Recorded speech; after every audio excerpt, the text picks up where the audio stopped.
Greetings. Yes, greetings. Greetings. Greetings, Lion. Selassie. Selassie first. It's such a benevolent moment, a great moment, beautiful moment. And more ones are coming in. We'll be coming in. We had a little problem with the link, but we're giving thanks that we're able to push forward. So we're here at this day. We have Pinnacle, a model of Rastafari sovereignty, and we're giving thanks to all our here. So we're going to start. There's a production by I'm Omari Sankofa for anyone who doesn't know. And I don't see my camera on. Is anyone able to see me?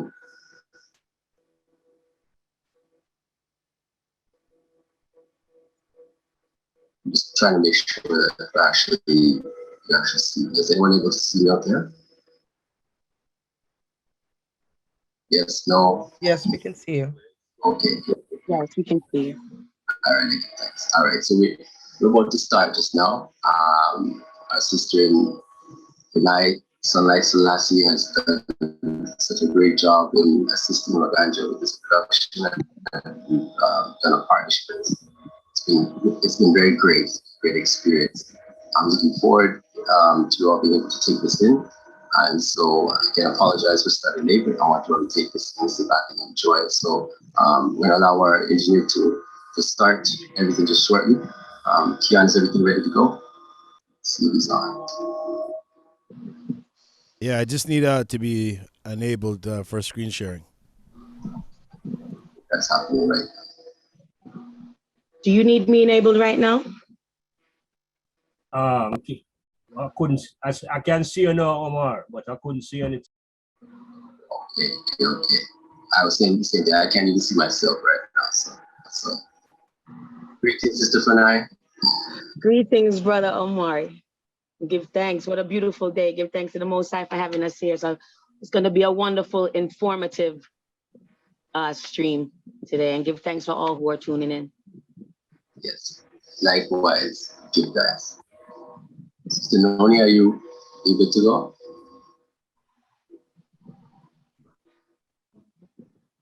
Yes, greetings. Yes, Keon, you can go ahead. Greetings. I probably need to be a co-host or a host.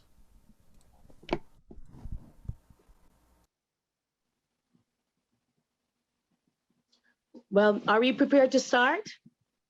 We're just waiting for Kian. Ganja? Yes, we definitely. Yeah, I just need to be a host or a co-host so I can go ahead and share the screen. Yeah, she's working on that right now. Okay. So in the meantime, I'll just like to thank everyone here on behalf of Rastafari TV Network, who is the network for the people, powered by the people. So much love I send to you and your family. Immense, blissful oneness, togetherness, true Tewahedo essence for all His Imperial Majesty's children, all children of the great Exhiabier, the great I Am. Essence, we love you. Thank you for subscribing. Thank you for being here today. When I was called upon by our Ganja Society to be a part of this stream, it made me, I was honored. You know, meeting them, I feel as if they're doing a great job in Canada. Oh, my screen just went blank. We can hear you though. I think it's just Kian queuing up. Please, you can go ahead. Is it possible we could, and give thanks for if you can hear us while we troubleshoot. This is a new team we're working on. It's our Ganja Society. There you go. All right. What we're doing is testing new software. So you are a part of the beta test too. So, you know, please be patient with us. We're integrating certain software that ones from social media can tune in, even if they don't have a Zoom account, as well as getting media and Brother Monty, you know, ready to give his account about his excellent and honorable Leonard Percival Howell. So give thanks for your patience as we're all coming together for the very first time. So this is like a new shoot, right? A rebirth. So Brother Sankofa is with Organja. Let me know when you're ready to start the intro video and the program. I was asked to be a host today with Organja Society, as well as the Healing Stream Network in Canada, Brother Omari Sankofa with Sister Noni, and they're doing amazing work there with their team, who are also orchestrating and helping with this first interactive live stream that is by RSVP only. So I'm learning today as well. You're learning today as well. So we're going to be patient as we get it started. Is it possible that we can start the 5-minute video? Able to start everything just now. Thank you so much. Okay. All Just right, let me know when to stop talking. I'll gladly mute. we're ready to go now. All right. Give thanks.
Can we get some sound? Can you hear me? We need some sound.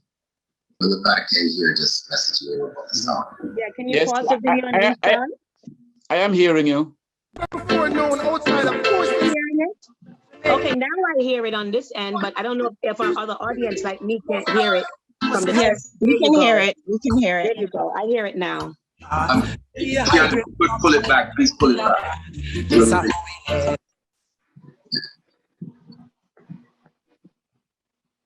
Because everyone loves a good makeover. Your digital angels are standing by to help you shine. Visit us at www.sitemedia.us for more information.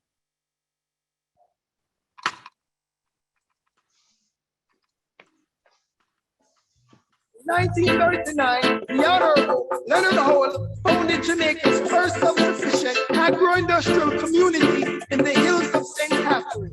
At Pinnacle, thousands of Rastas came together in an economic activity never before known outside of coastal state Jamaica. Among the agricultural goods produced at Pinnacle, the most valued was cannabis. Gong, the consciousness of fighter. Be a high grade up a pinnacle and we a plant.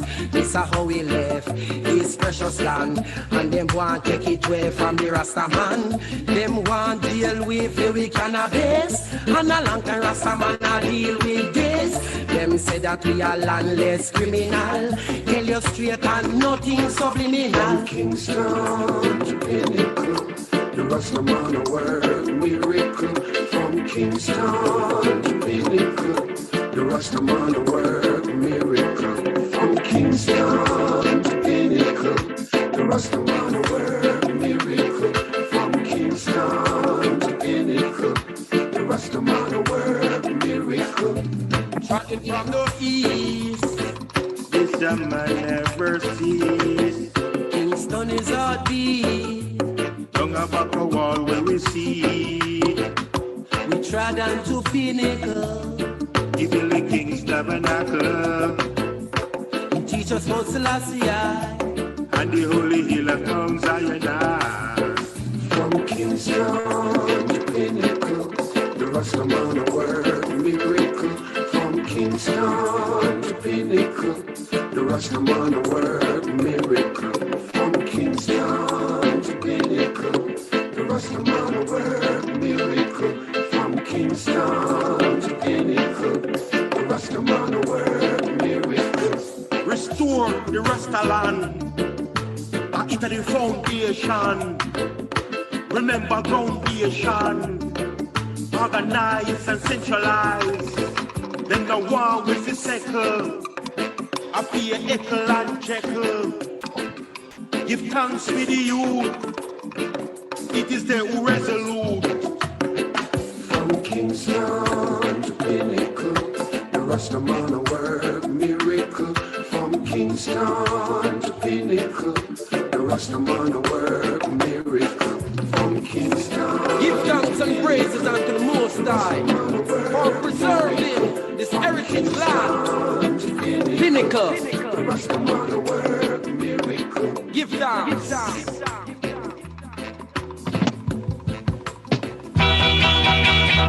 Who God bless, no man curse.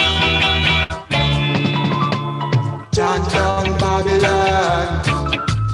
Chant down Babylon. Chant down Babylon.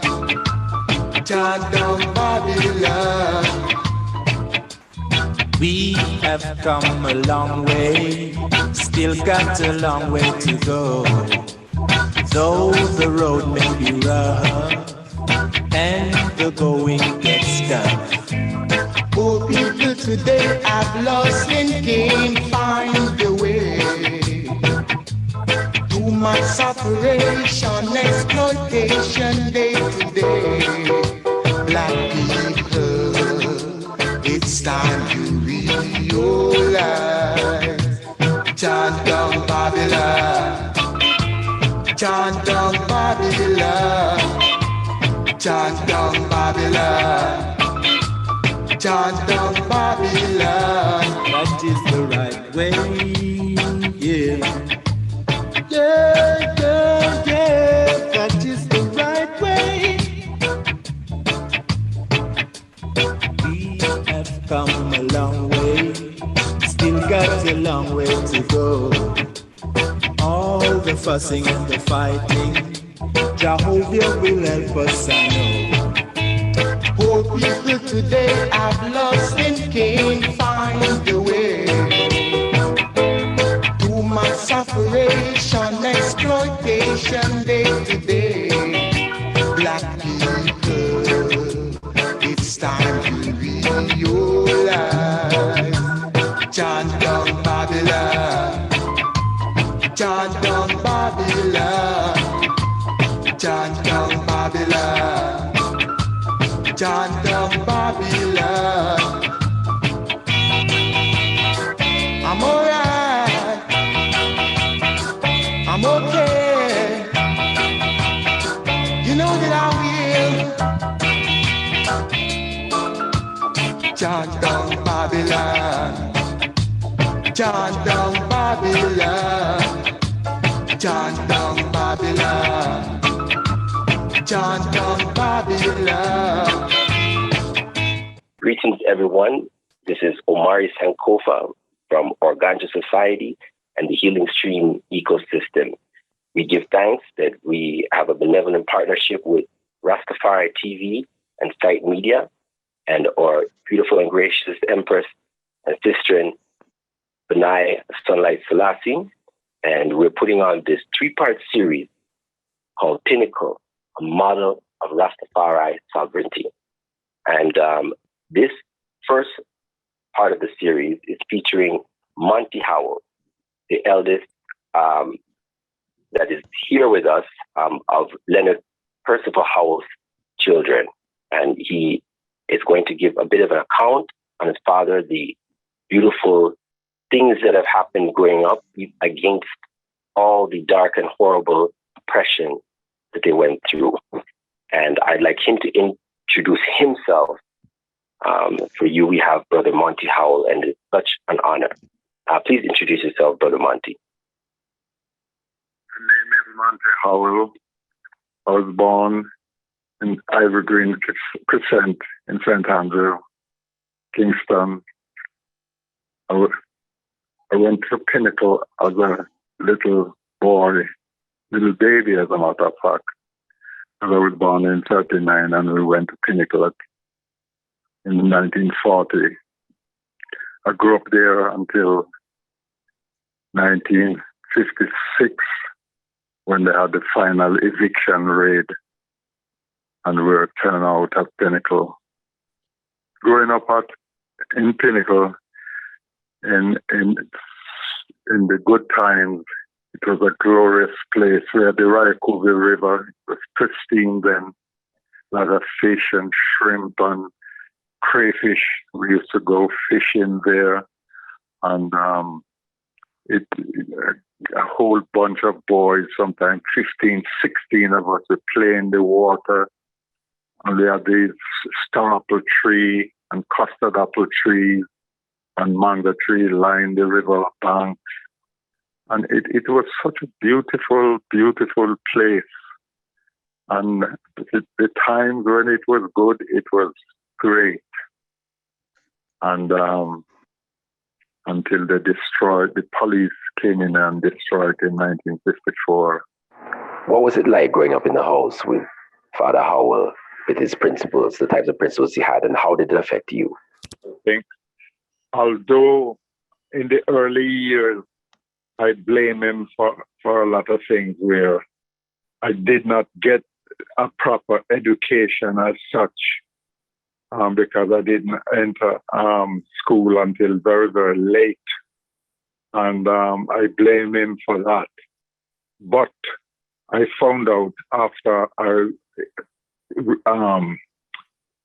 seen a lot of things that was happening, it wasn't his fault because he wasn't there because he didn't want to be there. He was there because he was arrested for all type of foolishness, I think. The problem was in the early age stage is that a lot of the people that surrounded Pinnacle didn't appreciate what the people at Pinnacle stand for, the Ethiopian monarch. And because they were Christian, there was a certain amount of resentment scale that you can never even imagine, really. And that's why one of the reasons why we have no identification in terms of long hair or anything like that.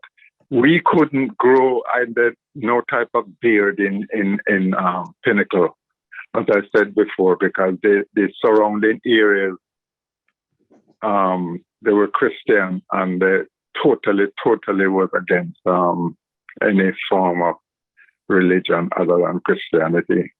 When he was away for a long time,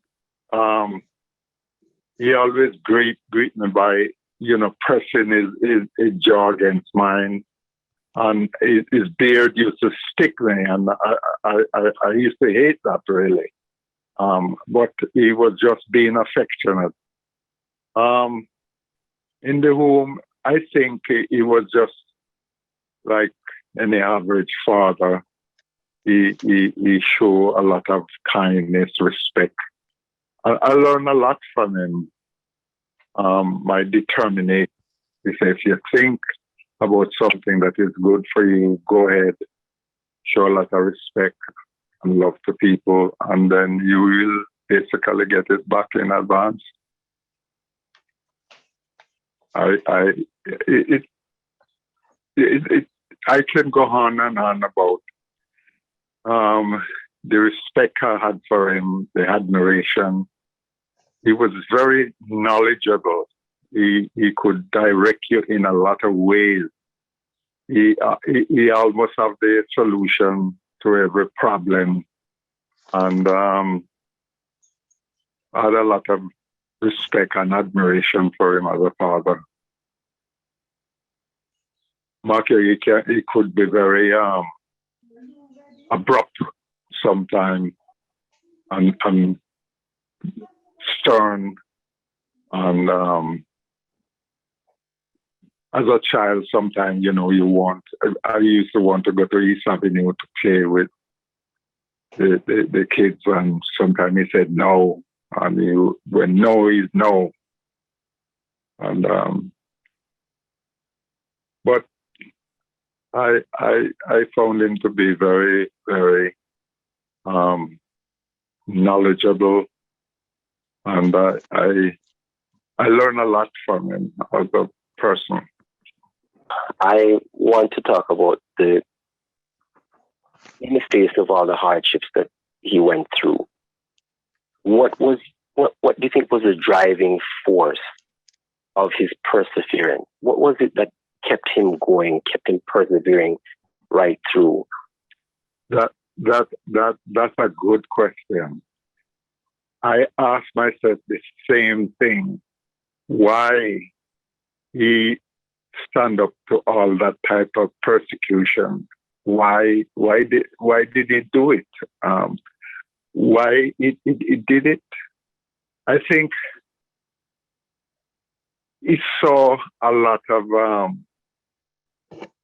persecution of Black people in the United States, and there's no other way of doing things to help yourself but to do the things that is basically what they're telling you not to do, and go along and continue fighting for what you believe in. And it's like you don't listen to a person that is doing things that is detrimental to you in terms of don't do this. You have to do exactly what they tell you not to do. And you have to be determined. And I see a lot of determination in his action against the police that I probably would have given. The average man would just give in, but he just keep going. And I think the biggest problem, and everything lead back to the same thing. After being I grew up to be an adult, I see a lot of things that I didn't see when I was growing up as a child. Is that we're talking about two different type of thinking about the deity. One is African and one is European. The European one that was installed in us, they brainwash us. They said the Black person ate everything about slavery except Christianity. And because we weren't Christian as such, the hostility towards us was very, very pronounced, very hostile. And this was his main problem, not being a Christian.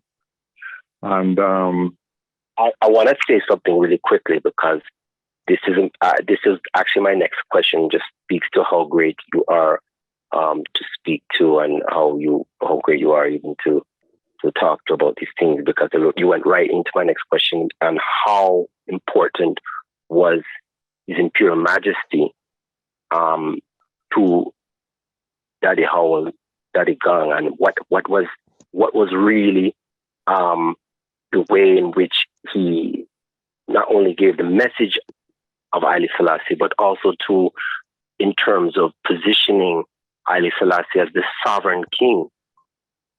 You know, Haile Selassie and Emperor Menem being, as he talked about, the Alpha and Omega in the Promised Key, being the actual model to look at in terms of monarchy. How did he, carry that throughout, not just Pinnacle, but even in your home, in your upbringing? Well, as you have to put yourself at a time when Black people on a whole was extremely, extremely depressed. And the depression caused from slavery, abuse, negativity towards them. And they consider themselves to be nobody, nothing. And they take this abuse and they live with it. And they're ashamed of it. They're ashamed of themselves. They have no choice. And then all of a sudden, you heard of a king,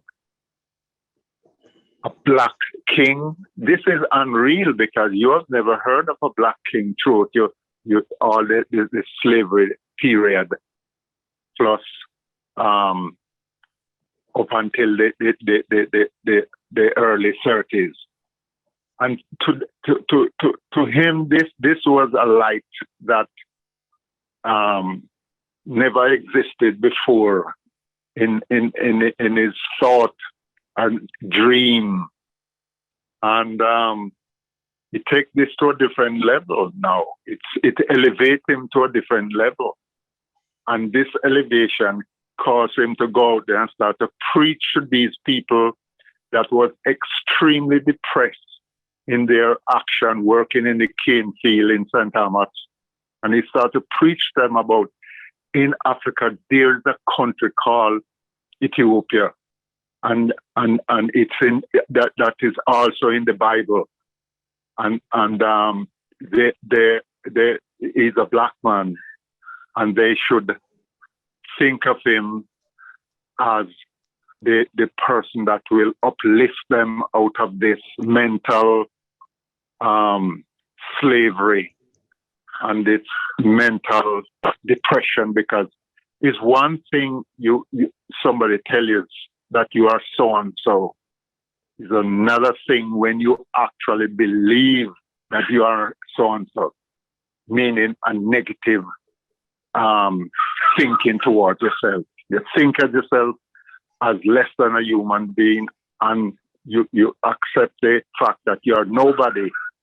And he's there telling you, now you're somebody, you should love yourself, you should love your color, and so on. It's uplifting. It's something that mentally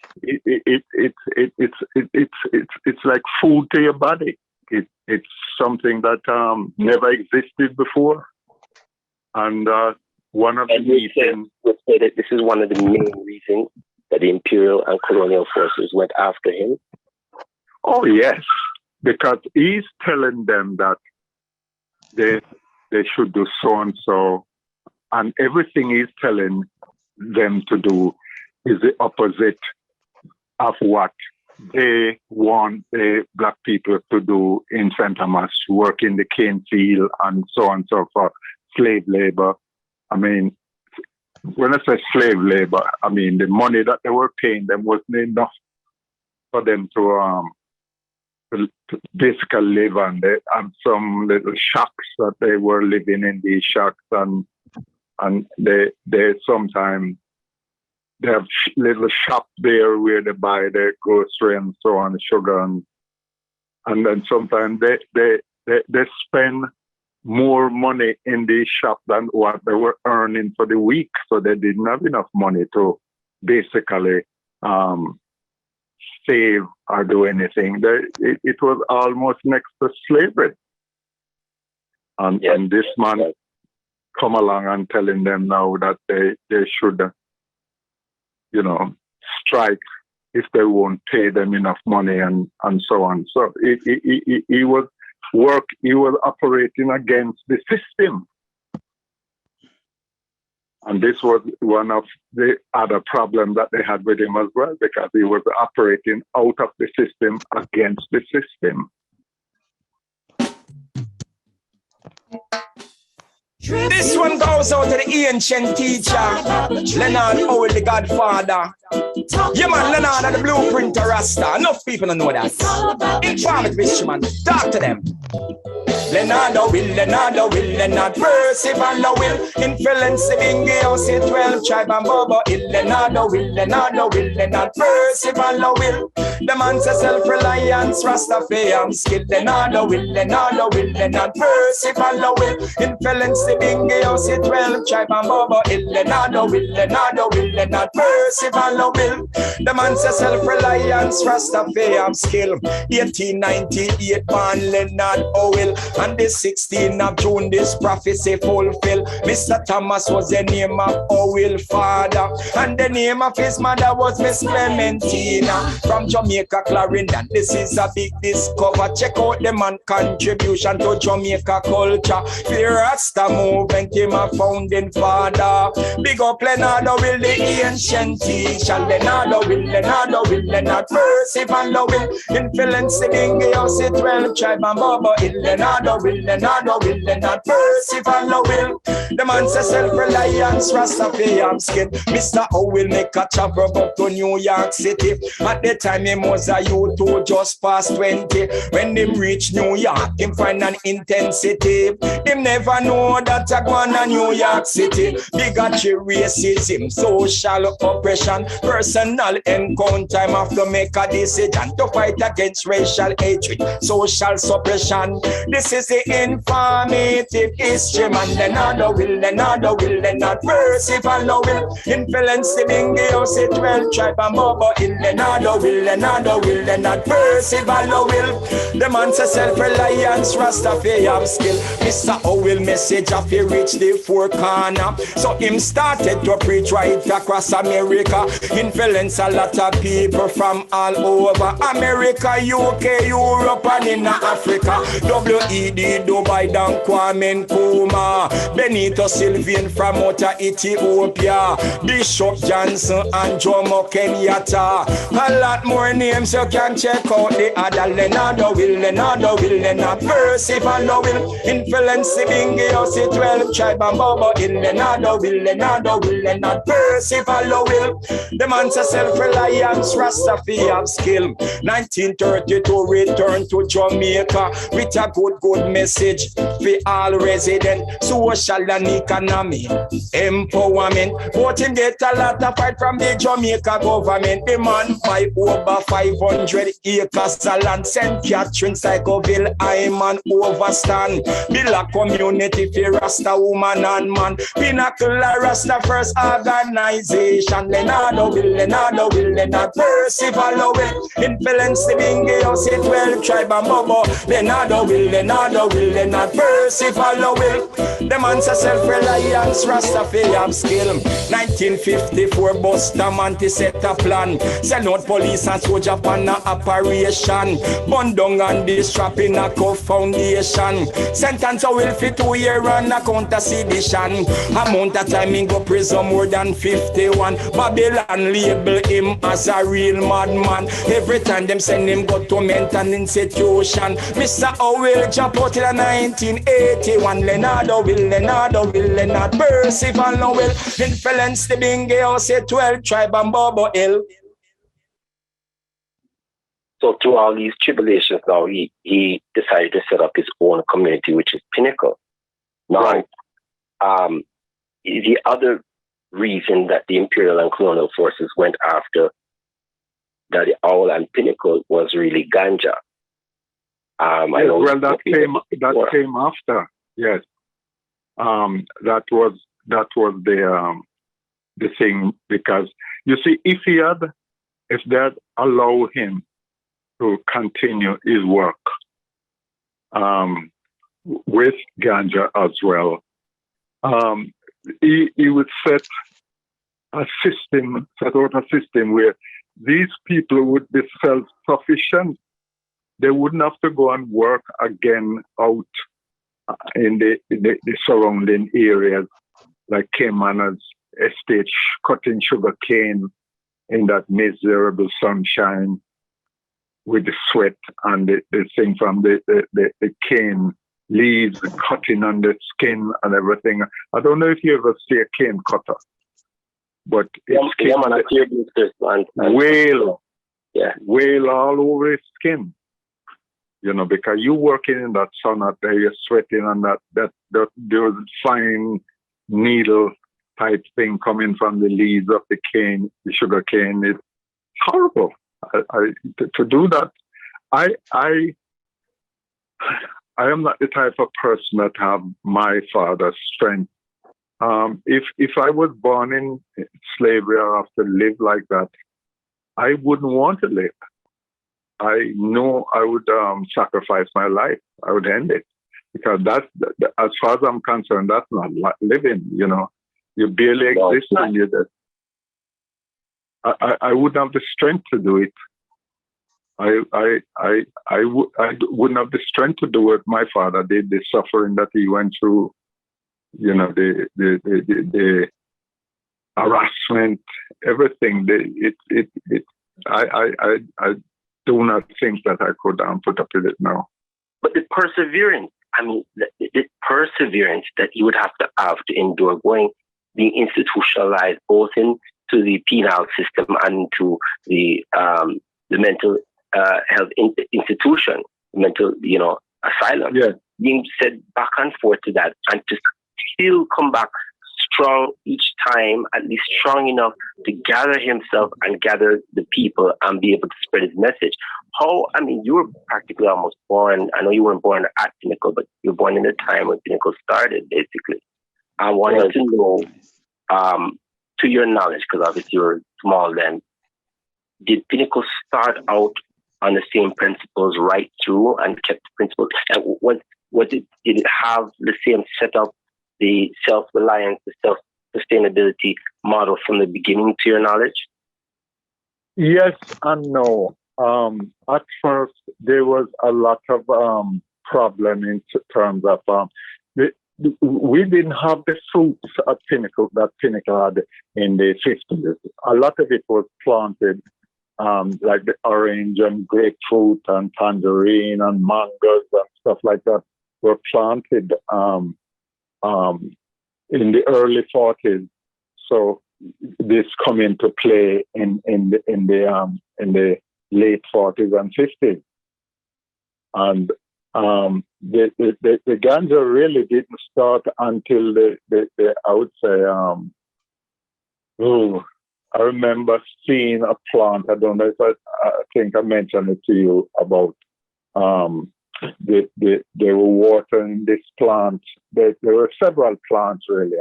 The plant is not plural. It was plural. It was singular. There were several plants that they used to water a lot. And I always think, why the devil are they watering these plants and they never eat the leaves from it or the tree? And later on, I found out that it was herb they were watering, But the hostility, as I said, from the surrounding areas, you didn't only have the hostility from the police and the colonial government. Well, the everyday people, the hostility was there because of the deity. That's a Christ. Again, is Imperial Majesty we're talking about. Yeah, yes. And they believe in, our people believe in the imperial king from Ethiopia. So, totally. Is there any other sort of African retention in terms of spirituality? Like, was there any other practices that Cause, I don't think the other practices came into play to a point where I could recognize it, because to recognize something, you have to be able to compare it with what you know or something else. I think a lot of the Africans, this is one of the reasons why you had Joe Kenyatta and the Mama, because they were objecting to the imperial system, the colonial systems in Kenya. That's why they came about. Right. So in terms of, I just wanted to press back to the self-reliance. That would have surely caught the attention of the authorities too at that time, that this community was self-sustaining and yes, able to have that determination. So how did the message spread? They don't want this to get out and spread to different communities, but it eventually did. Was it from more people coming there than him preaching outside of Pinnacle? When Pinnacle was going on, was mostly everything right there within Pinnacle, and did more people come to Pinnacle than went out spreading the message or trying to deliver, the message of Pinnacle and Imperial Majesty and the world thing? I think the message itself that's what attract people to Pinnacle. At one time, I think the numbers were something like 4,000. It went down to 3,000 because in the early stage, there were a lot of problems. Nothing was set up in terms of house building, and they used to have tent until they moved to the house, and then they start to grow things. And we have a botanist there, and they plant a lot of stuff and engraft a lot of stuff. And pertaining to what was his name again? The botanist there. Boy, I can't remember his name. I'll have to get his name for you. I can't remember his name. Okay, no problem. And they used to plant a lot of stuff. And one of the problems I will had, and I probably never mentioned this to you, is that he was training people and doing the things for people to become independent of the system. And they wanted this cheap labor. And he's telling the people that we are going to do this and we are going to do that at Pinnacle. And I was actually doing it.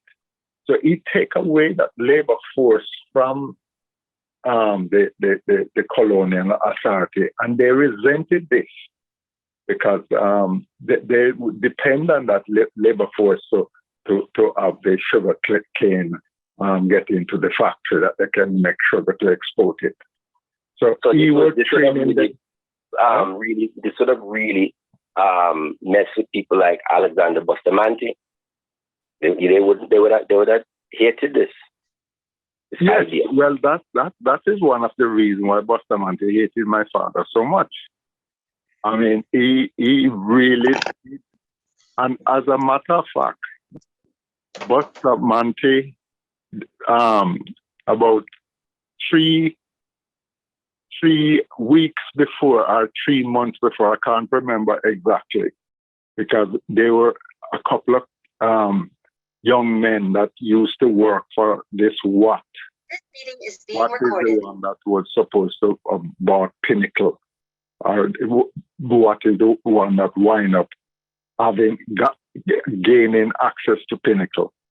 And they used to take care of his horses. Yeah, about 2 or 3 horses there, and cows and stuff like that. And they saw Bustamante came there twice just before they had this big raid there in 1964. Came to look for what, and they went off down the road talking. So there was a link between Bustamante and Watt, and Bustamante hated the old man because he was the one that took away a lot of the people from St. Thomas to Pinnacle. And he was the union.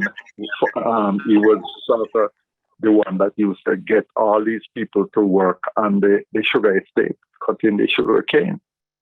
So that was a big thing, a big difference there between Watt and the old man. He wanted to maintain that slave mentality, where you work for pittance.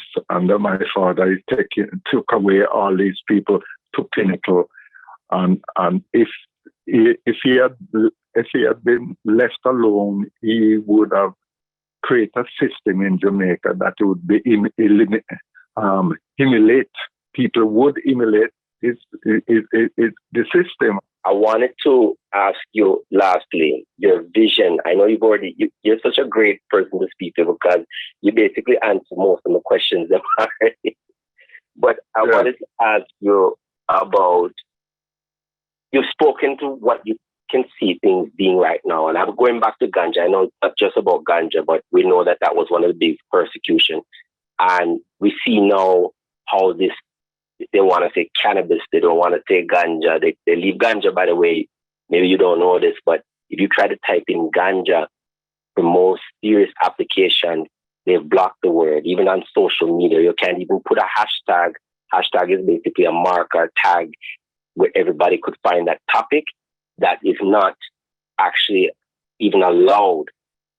So the persecution of this, this indigenous way of looking at the herb is still being persecuted till this day.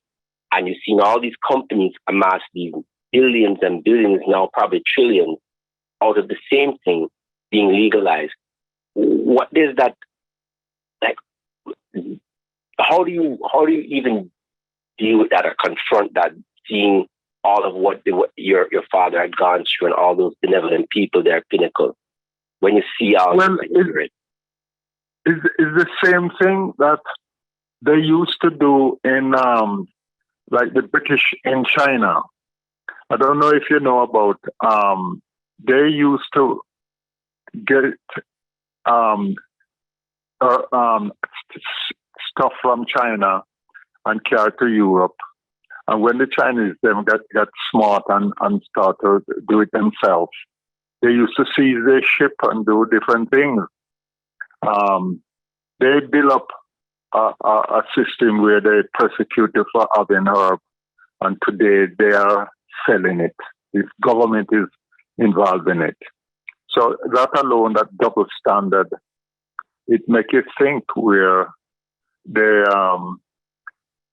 who are the government back even today is a bunch of greedy people, because the government that we have in Jamaica today is not doing anything advantageous to the Jamaican people. Look at the devaluation of our currency. Think of it. I remember when I first saw the Jamaican dollar, it was equivalent to $1.10. $1.10 American to one of our dollar. Today is like 150 to 1. Think of it. 150 to 1. That is so ridiculous. That is not funny. And why we allow the money to run at down to a rate where it become almost useless. And yet have so many treasures. Yes. There, not just the ganja, there's so many things that have influenced the world over in the way we perceive the resources, the cultural retention.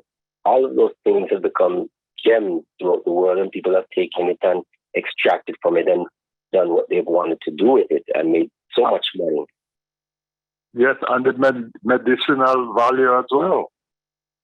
It's just exploitation. We have these dishonest people. They're in power. They do things to their advantage. They exploit other people, especially the black people. We've been exploited the time we left Africa. It's just greed, and it's just cruelty and bad people. It's something you wonder, how long this is going to go on.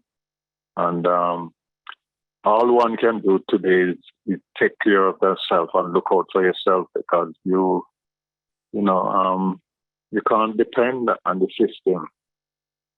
That's correct. And that's we have to take care of each other and ourselves, starting with ourselves. So I want to ask you the last question I was wanting to say is, what would you like to see? What would be your vision of the future? There's so many initiatives going on right now where people have actually been influenced by the great work your father had done with Pinnacle and all the other initiatives before Pinnacle. What would you like to see with all the generations going forward? I think you've spoken to some of it, but I'd like to hear you directly, be able to give us your vision of what you would like to see, whether we're carrying on his direct work or work that's influenced by it. What would you like to see going forward in the future for the generation? A few years ago, they did their best to mute Howell, erase his history. And now what I would like to see is that we at least get the few acres of land, build a museum at Pinnacle, and have his body go back to Pinnacle in a museum, and the history of Howell could be on display there, and bring back his body from Dovecut to Pinnacle, and bring my mother's body, because my mother is buried near the tabernacle, as they call it, up on the hill there. And where people could come and see the history, especially Black people, because our history is a history that all Black people should know, to learn to love themselves and to be respectful of people, and people will be respectful of you, and kindness and all the attributes that normal human beings should have. And I think it would be a good thing for everybody to learn about Howell, and especially Black people, because it would strengthen their mental feeling towards themselves and to others, because you have to love yourself before you can love other people. And once you learn to love yourself or grow to love yourself, you are going to love other people. A lot of people is running about they hate themselves because they were brought up, they were trained to hate themselves from society, the way society treat them. And they're very hostile towards other people. You can always tell. So I definitely would like the government to get up off their behind and do the right thing. And I don't think I have a lot of time to leave here, because the next birthday will be 83. And I'm in good health, but 83 mean 83, and I'm going to do my best to try and move towards the Pinnacle and the progress of getting those few lots to build the archives of our law. And I know with your help and others, I think it will really succeed, because I'm always think positive and never give up hope until it happens.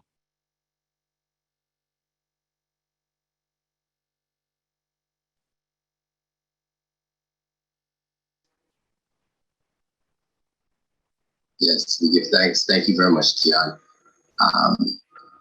We're giving thanks that we're able to get that done. I hope all of you who were able to take that in appreciate that very personal and very detailed and passionate account from Brother Monty Howell. Thank you very much. I wanted to just now introduce Dr. Imani TafarI Ama. She is actually one of the people who actually put me in touch with Dr. Mikey Barnett. So I was very, thankful for that. She's a Pan-Africanist, a womanist scholar. Dr. Imani TafarI Ama is currently a research fellow at the Institute for Gender and Development Studies, Regional Coordinating Office at the University of the West Indies Mona campus. So I'd like Dr. Imani TafarI to introduce herself, and she will be introducing our guests coming in for part of the Q&A.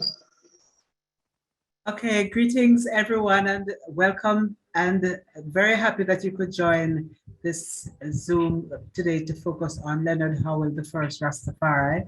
And I'd like us to also welcome in a very big way our two very special guest speakers this afternoon.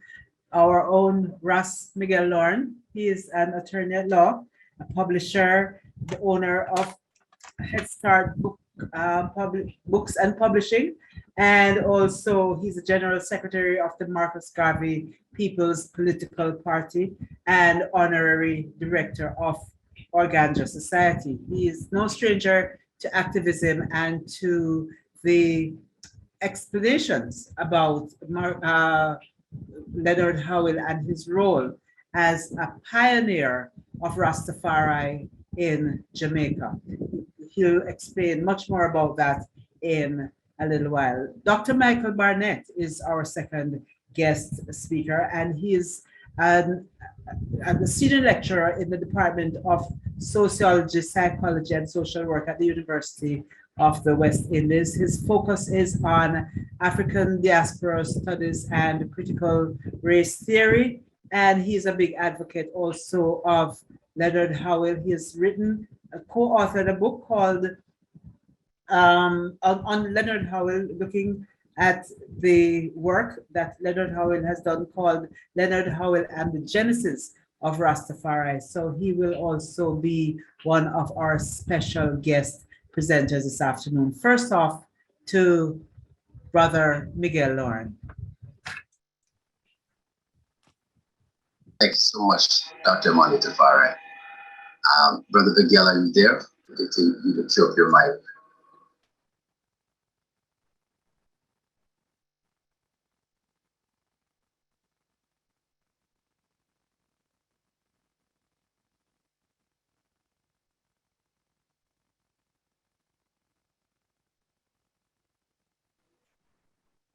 Okay, well, Brother Miguel is trying to get his audio on.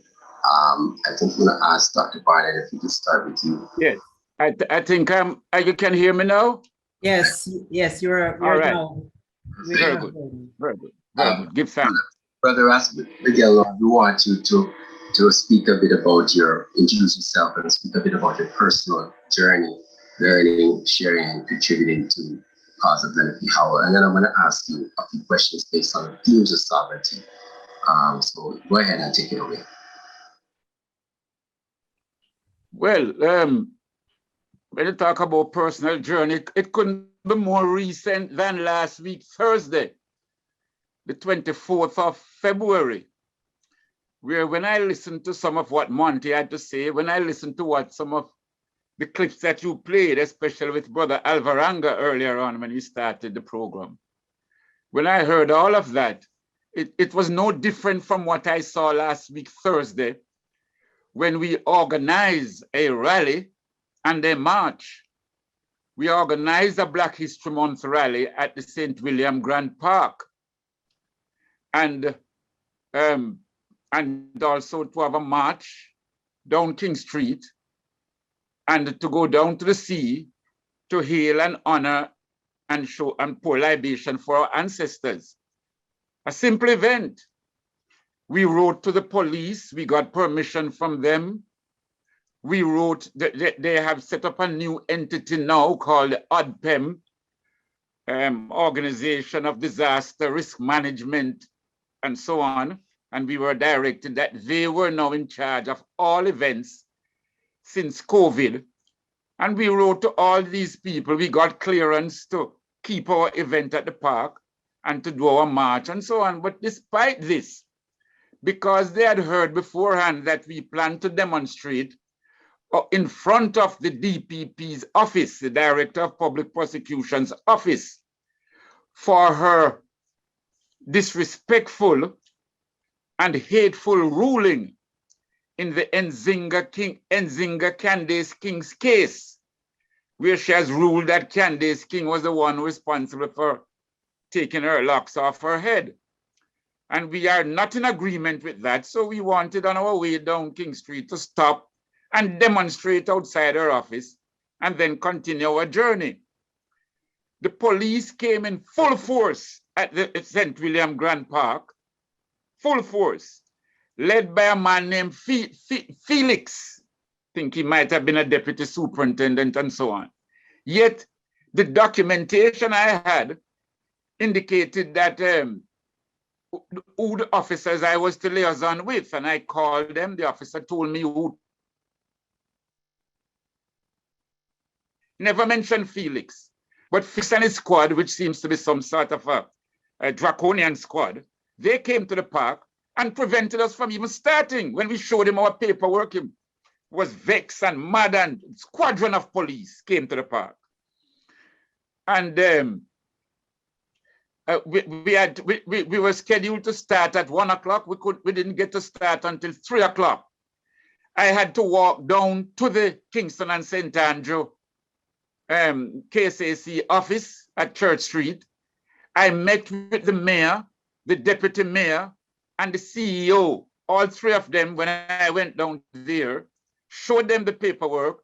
They said despite the fact that the paperwork said it was copied to the Minister of Local Government, Desmond McKenzie, the permanent secretary in the Ministry of Local Government, the CEO of the KSAC, my letter said that it was copied to all of them. The mayor, the deputy mayor, and the CEO said they had not seen the letter. We're talking an age of computer, and internet. And they had not seen the letter. My letter was dated the 22nd of February, and the event was the 24th. They said they had not seen any copy from ODPEM. So upon seeing the letter that I had, they then called the park people and said, yes, we are to be allowed to keep our event. And I asked them, call the policeman, because he was the dragon there. And they called him and said, no, permitted to keep. So we didn't start till late. So I'm telling you all this. This is last week that we are still encountering these bitterness against the police. Way down King Street in the march, I am driving my again after we didn't see Felix back up at the park after we get the clearance, we didn't see him.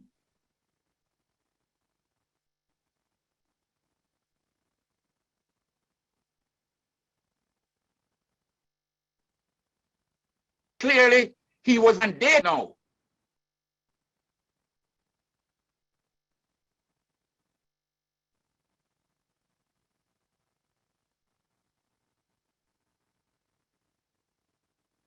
We're not hearing you now, Brother Miguel, so I don't know if you... By the Deputy Commissioner.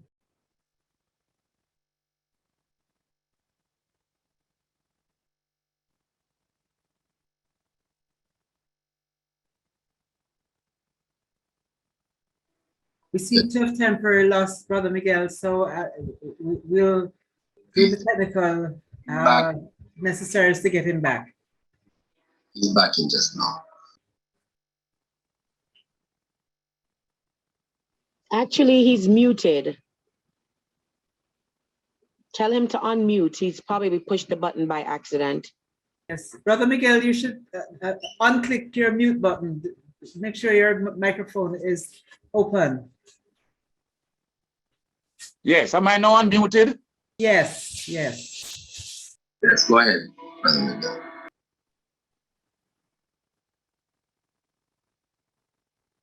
Seems as we've lost him again. Oh, I'm not even.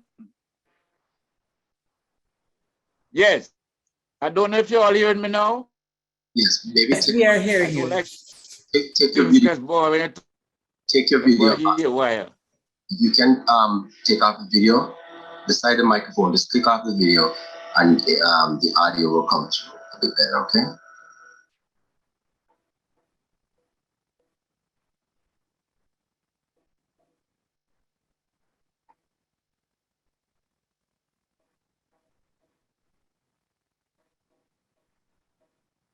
Brother Miguel, are you there?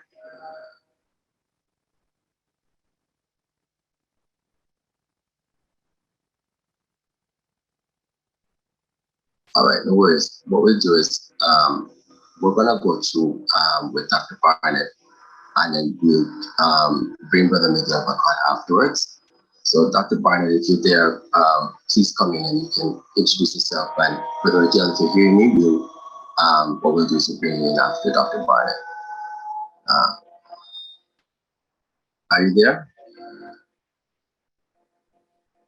Just to remind you that Dr. Michael Barnett is a senior lecturer at the in the Department of Sociology, Psychology, and Social Work at the University of the West Indies, specializing in African diaspora studies and critical race theory. He is a specialist on the subject of Leonard Howell. Dr. Barnett?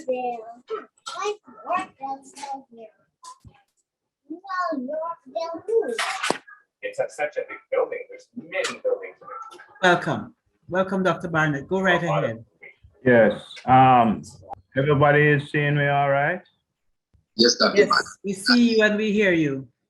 All right. So essentially, my introduction to Leonard Howell and the surrounding history of Pinnacle and so forth. Greetings, brothers and sisters. I should give thanks to people like Michael Boyd, who started the Leonard Howell Foundation. Also, you know, Kathy Howell was there from the beginning of the inception of the Leonard Howell Foundation. And there was an initiative essentially from 2010 to actually have formal gathering or conference on Leonard Howell. It was seen as very important. So actually, in June of 2011, a group of us had a full conference on Leonard Howell, of which Miguel Lorne was a part. Louis Moiston was a part of that. Also, we had Jelani Naya and Clinton Houghton, very importantly. So, but we were essentially, I want to big up Michael Boyd because he doesn't get enough recognition for really mobilizing us and having this conference. And then we invited Monty Howell and Billy Howell. They flew in from the US, and it was a good conference. Miguel Lorne gave the keynote speech centering on the trial of Leonard Howell and Robert Hines, the famous trial of 1934, the first notable persecution of Leonard Howell, of which he was sentenced to 2 years hard labor and imprisonment, and Robert Hines was sentenced to 1 year and hard imprisonment for the charge of sedition. And that's a notable occurrence in the history, because we see that with the gatherings that they had, both Leonard Howell and Robert Hines, and very importantly, Robert Hines was a lieutenant of the Bedouin movement, the Alexander Bedouin movement, which we can see as a precursor to the Rastafari movement, as well as, you know, that of the Honorable Marcus Garvey and so forth. So these two had very effective street rallies, both in Kingston and St. Thomas. And there was a lot of police surveillance of these street rallies and so forth. And so they made copious notes of what was being said at the rallies. So when Leonard Howell announced that we should see Haile Selassie I as our God and King, and not King George of England, you know, this now was the basis on this charge of sedition. Wow, the audacity of Leonard Howell and Robert Hines to say that we should not we should not be under the patronage of King George V, who was the ruling sovereign at the time in terms of the British monarchy, and we should instead be hailing Haile Selassie I as our God and King. So this began the pattern of continuous persecution of Leonard Howell. Definitely the most, I would say, persecuted Rastafari leader out of the plethora of Rastafari leaders we've had. All notable Rastafari leaders have faced persecution of some sort or the other. And it's, you know, so even today, we have to be vigilant about possible persecution, even today, although technically we're out of the colonial period. So looking at this conference of 2011 at UWI, we were able to have a fulsome forum on different aspects of Leonard Howell and the legacy he left and so forth. And out of that came the book that Sister Imani TafarI referred to, the book called, you know, Leonard Percival Howell and the Genesis of the Rastafari Movement, in which we tried with various authors to document the inception of the Rastafari movement in the early years, all of the early inspirations and all of the early impacting historical events that led to the inception of the movement. But Leonard Howell, beyond that trial, was also ended up jailed in Bellevue, notably in 1938. Some people have argued that this was so that he would not be an agitator in the riots that took place, the protests of the labor movements and so forth that were ongoing in Jamaica in 1938, very, very, very notably. But Leonard Howell was at the time in Bellevue, but nonetheless, he gets out of Bellevue in 1939 and is able to essentially formally incorporate the Ethiopian Salvation Society. So this in January 1939, this is incorporated, and he does this essentially as a rallying point and to show his allegiance and support of the Ethiopia-Italian War, which of course was still going on between Ethiopia and Italy, because Italy, as everyone knows, under the rule of Mussolini, really wanted to try and acquire Ethiopia as a colony after the failed attempt of the Battle of Adwa in 1896, where Ethiopia was under the rule of Menelik II, Emperor Menelik II, and we're going to be celebrating the Battle of Adwa on March the 1st, which is coming fast on Tuesday coming. So what we find is that Leonard Howell still carries on with his work. And as Monty alluded to, despite all of these persecutions, his imprisonment and setbacks, he still carries on relentlessly. And this should be a credit. We must not take this for granted.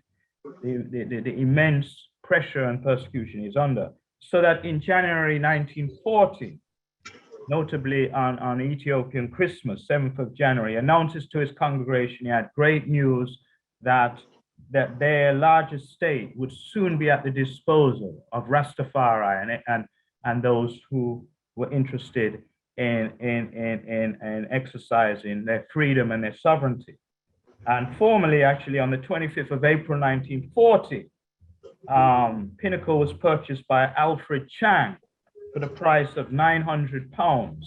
And I should just say that Alfred Chang was the intermediary to purchase Pinnacle, because at that time, for a black man to purchase so much land, 500 acres, was no easy feat. So it was thought that Alfred Chang would be, being a Chinese man, would be a useful intermediary to facilitate the transaction. And so he purchased it for 900, and the agreement was that Leonard Howell would repurchase from Alfred Chang at the price of £1,200, which was a lot of money back in those days, a fair amount of money.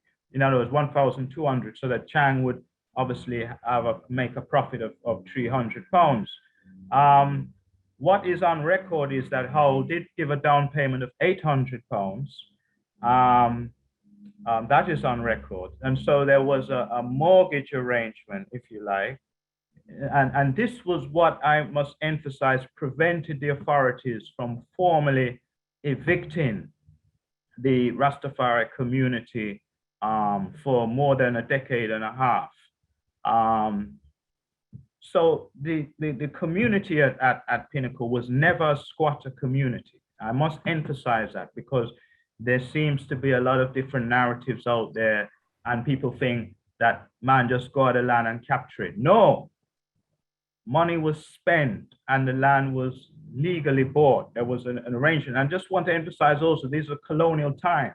You couldn't just go in and just capture land and sit pretty, and in a couple of months you could be chased out and so forth. And especially the amount of attention that Howell was still getting. He was still very much resented by the political forces, by the authorities in Jamaica.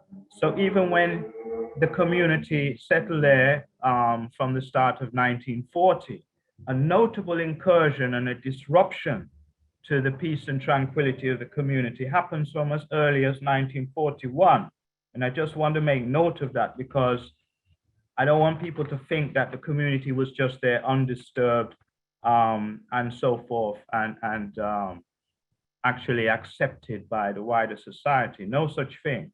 So June 1941, a Detective Corporal Samuels from the Spanish Town Police Station travels to Pinnacle with 2 other officers, because they were prompted to do so by the information of James Nelson, apparently a bail jumping gunman from St. Thomas, had sought refuge there at Pinnacle, or so was the report. So Samuels and the 2 detective constables drive up to Pinnacle to make an arrest. But notably, you know, there were guards at the gates, the front gates of Pinnacle. So you couldn't just come in willy-nilly and just come through into the community. It was a gated community, if you like. And there was security at the gate. So only Samuels notably was admitted to Pinnacle.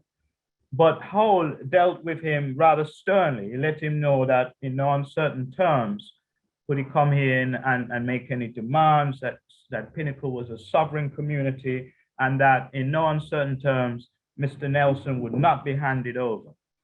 So Samuels left in a huff and a puff, and he was very upset about that, as you can imagine. And then apparently there was a calm before the storm, but a little more than a month later, on the 14th of July, 1941, 115 policemen under the supervision of the Deputy Commissioner raid Pinnacle. And I would say this was really revenge for the outcome of the first visit. So 115, so there's a considerable amount of policemen coming in. And while they avoided significant damage to the houses on Pinnacle, the ganja plants, various ganja plants, were uprooted from a field close to Hull, several hundred ganja plants. So even then, you could see that the ganja, the cash crop of the community, was targeted. But they decided not to cause major structural damage and so forth, because there was talk of just bulldozing houses, burning them down, and so forth. But they relented on that. There were many arrests. At least 70 men were arrested. But Leonard Howell was able to avoid capture at that time. But then they returned the next morning, able to capture Leonard Howell, and he's subsequently tried and convicted, and is imprisoned for a further 2 years. And then we fast forward now to 45, where several lawyers, one of them, Robert Lake, if I recall, from a firm, anyway, they come to Pinnacle in 1945 with some papers, and they attempt an eviction procedure, but they are told subsequently some paperwork is produced by Leonard Howell and his officers, and they have to relent. So there was an eviction attempt in 1945, but this was unsuccessful because paperwork was produced to prevent this. 1945. Then we fast forward again to 1954. In 1954, this is the first real major raid of Pinnacle. And this is the beginning of the downfall of this self-sufficient community. So they burn the houses down, several houses. They burn the crops, all the food crops, and not just the ganja. The pretext of the raid was ganja. Let me just say that. So it wasn't on the basis that they were living on the land illegally as such.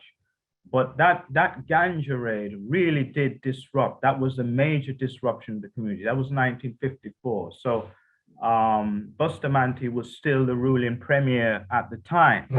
So under his administration, we have this major ganja raid. But the persecution continues notably, and I noticed Monty made note of it. So 1956, there is another raid on Pinnacle, which is more an eviction raid to get rid of community members who still resided on the land. So something happened between 54 and 56 that they were able to go as far as eviction.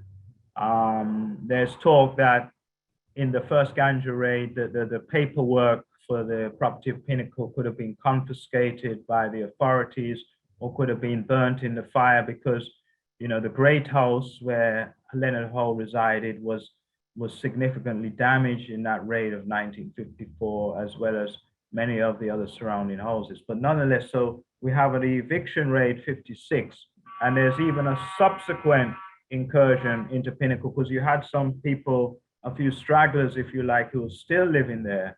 1958, now everything is burned to the ground, and all of the stragglers who are left there are summarily evicted. So by 1958, then Pinnacle is no more a community, a Rastafari community. And as such, I'm one of those persons who feel that certainly the surviving Howellites who resided at Pinnacle, and in fact, you know, Monty himself and Billy, those people who lived at Pinnacle and survived or had to go through the trauma, I should say, of these raids, of these notable raids in the 50s, should be given some compensation for the trauma they suffered. So that while we've seen that some retribution has been made for Coral Gardens, thanks to the Rastafari Coral Gardens Benevolent Society for negotiating that. So there has been some compensation for that. The 1963 atrocity against Rastafari, nothing has happened in terms meaningfully in terms of reparations for Leonard Howell and those persons, the Howellites, some of who are still alive, who used to reside at Pinnacle. So that's another thing I want to stress, and I'm an advocate for that. So a lot of people now who've gotten interested in Pinnacle and so forth, that's great. And there has been also this issue of the plots being allocated for Pinnacle as a National Heritage Site. At the moment, we only have one plot that has legally been registered as a National Heritage Site. And I don't think that is adequate. And unfortunately, we've had some inside disagreements within the Rastafari community. I'm not going to speak at length for that, but this is a reality that has actually impeded the allocation of lots at Pinnacle, because there's been two such incursions. And all those familiar with the history will know. But in 2009, well, let me just name the organization. An organization that had been basically founded in 2007, and it was at that time a proud movement for the Rastafari movement as a whole, because this was a move to try and centralize the movement. The name of that organization is the Rastafari Millennium Council. Well, that's a shortened version of the name, but 2007. So that was a proud moment. Basically in September of 2007, formally launched to mark the millennium, the Ethiopian millennium on the Ethiopian calendar. However, for one reason and the other, when 3 lots were being declared as a heritage site in 2009, this was blocked by that group, the RMC. And then subsequently, 2014, notably, we have the Occupy Pinnacle movement, which was really pushed and manned largely, peopled largely by the Rastafari Youth Initiative Council. But this was not seen in a positive light by the Rastafari Millennium Council. We're talking about 2014 here. These are watershed marks, and they an email was sent out that they must be physically removed, should be physically removed from the from Pinnacle. But a consensus had not been arrived at with all the mansions and organizations of Rastafari about this, but they just indiscriminately just threw out this email that they thought that they, and then also the argument was that that anything to do with Pinnacle, they have the absolute last word and so forth. So April 2014, and the last straw was the really the ejection of Sister Mitzi Williams, who was then the chairperson of the organization. So when she was unceremoniously thrown out as the chairman of the movement, there was a all-mansion meeting that was met at Liberty Hall, April 2014, where it was decided that people would withdraw their support from that current council, that current group of the Millennium Council. And that was arrived at, but it doesn't seem as though that decision was accepted by those particular officers of the Millennium Council. And so subsequently, they continued to do their own thing, irregardless of the wishes and whims of other mansions of Rastafari. I'm talking about major mansions here, 12 tribes of Israel, Baba Shanti, and even the Nyabingi house, broadly speaking. So essentially, fast forward now to 2017, the government tried again to allot additional lots to Pinnacle, to the one lot there. They wanted, there was a table, on the table was an offer from the National Heritage Trust to allot 5 additional lots, 2017. This was blocked by the RMC. And so that initiative has stalled because nothing has happened there so far as Pinnacle is concerned. Now, so that's something that I think needs broad consideration and so forth, because in terms of the allocation of National Heritage lots, we cannot blame the government for not attempting to allocate more than the one lot that is there, all right? We cannot, that's an internal issue that has come up, and that needs to be addressed, I think, in short order. So that's something that when we talk about the future of Pinnacle, that we need to look at very seriously. And there are lots of issues. For instance, as Monty said, his mother is buried at the back of the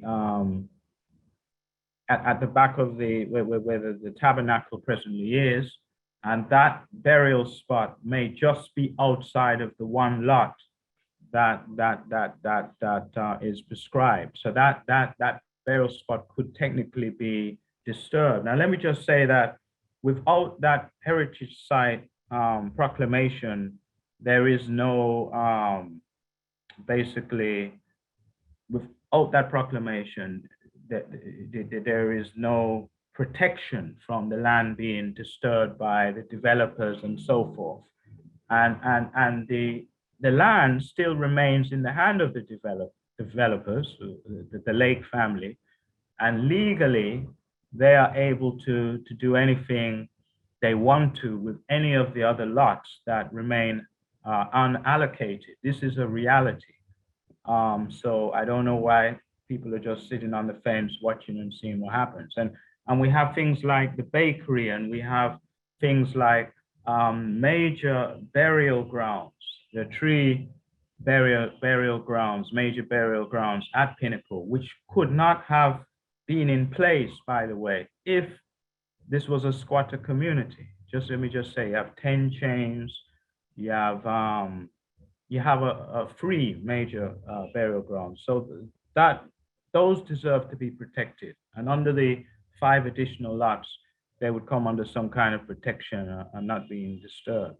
So that to me is a serious issue, which I think has been largely ignored by many in the Rastafari community. So I'd like that to be part of the conversation, and possible reparations for those remaining whole lives who suffered personally the trauma of being evicted from their property. So I'm just going to leave it there. I could go on, but I just want to, I was imploring Tafari, and I have to give him credit for, initiating this forum, that we want a concise program. So let me not contribute to deviating from that.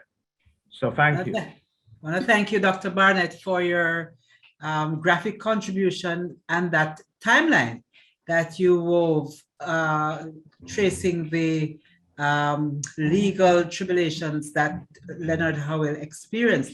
And at this time, we'd like to invite Brother Miguel to wrap his presentation, because you got disconnected, Brother Miguel, in the middle of your talk. You had described the march that you were involved in last week, and the analogy that you drew between that experience and what Leonard Howell would have experienced in his time vis-a-vis relations with the police. And you probably want to continue and make the connections as you wrap. Greetings, I don't know, y'all are hearing me now? Very much so. Thank you very much. Yeah. Give thanks. Right, I just to point out that, we might think that we have made great strides, but you'll be amazed in this land, the pillars of Babylon that plagued Leonard Howell, the police, the courthouse, the media, especially the Gleaner, the prisons, the madhouse, because a lot of times when our brothers and sisters were taken to court, when the evidence was not strong enough to imprison them, they were then sent to Bellevue. And a classic example of that is, for example, in 1972, when Jabuk, that's Jabuk, one of our outstanding brother, known as Junior Hines, when he went to court in 1972 and refused to take an oath by any other name except Haile Selassie I, he was sent to Bellevue for psychiatric assessment before the judge would have continued with his case. So I bring up all that to show the bravery of Leonard Howell in 1934. The bravery of Leonard Howell when he stood before the court in 1934 and declared Haile Selassie I to be the Almighty God and the returned Messiah. Now, he was greatly persecuted. And even at that trial in 1934, the judge that tried him out in St. Thomas was William Lyle Grant, Robert William Lyle Grant, who was a white judge. He was the Chief Justice, but not long before that, he had tried many brothers and sisters in Malawi, brothers and sisters who had risen up against the government, colonial government Malawi, for their independence. especially John Chile. And many of those brothers and sisters were hanged, were executed. Chilembo himself had escaped, but he died whilst crossing the river. So I'm saying that a dragon like that to try Leonard Howell in 1934, he really couldn't have gotten a fair trial. And the jury just took 15 minutes to have found him guilty. Now remember, he was deported in November.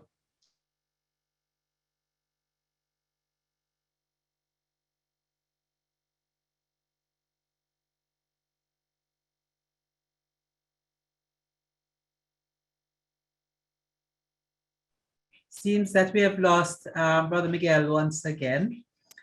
In the meantime, questions. Don't worry. Yes.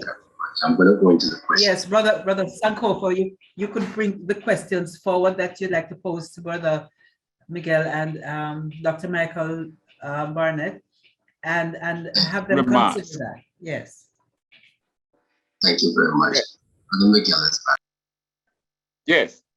So, you know, Brother Mike has gone through quite a bit of history, which I will not repeat, but nevertheless, I will point out that the Pinnacle as a sovereign state, because when you think of sovereignty, you think of independence. And the whole idea by 1940 to be setting up an independent state where Rastafari now wouldn't have to go and beg Babylon work. That in itself would have come under great persecution. And then when one remembers Bustamante's letter, Bustamante wrote a very devious letter in 1939 in which he named Leonard Howell as a problem to Jamaica, and which he recommended that Howell be sent to the mental institution. So, with Bustamante doing that, and with Howell trying to set up a state whereby Rastafari would be away from Babylon, would be able to practice our tenets and our principles, and so on, this is an affront to the system. What is also ironic is that when Pinnacle was raided, in one woman's house, they found 800 pounds.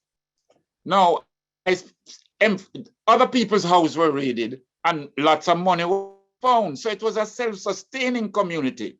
But the importance of that 800 pounds was that that was 800 pounds that Leonard Howell paid to Albert Chang. He used Chang as a front to buy the property and then paid him 800 pounds. And you're talking about 500 acres of land. So just use your mind now to say that at that time, if 800 pounds could have bought 500 acres of land, it was a strong community. And this was just one woman's house. And I'm going off the police report. They had a newspaper named Mirror.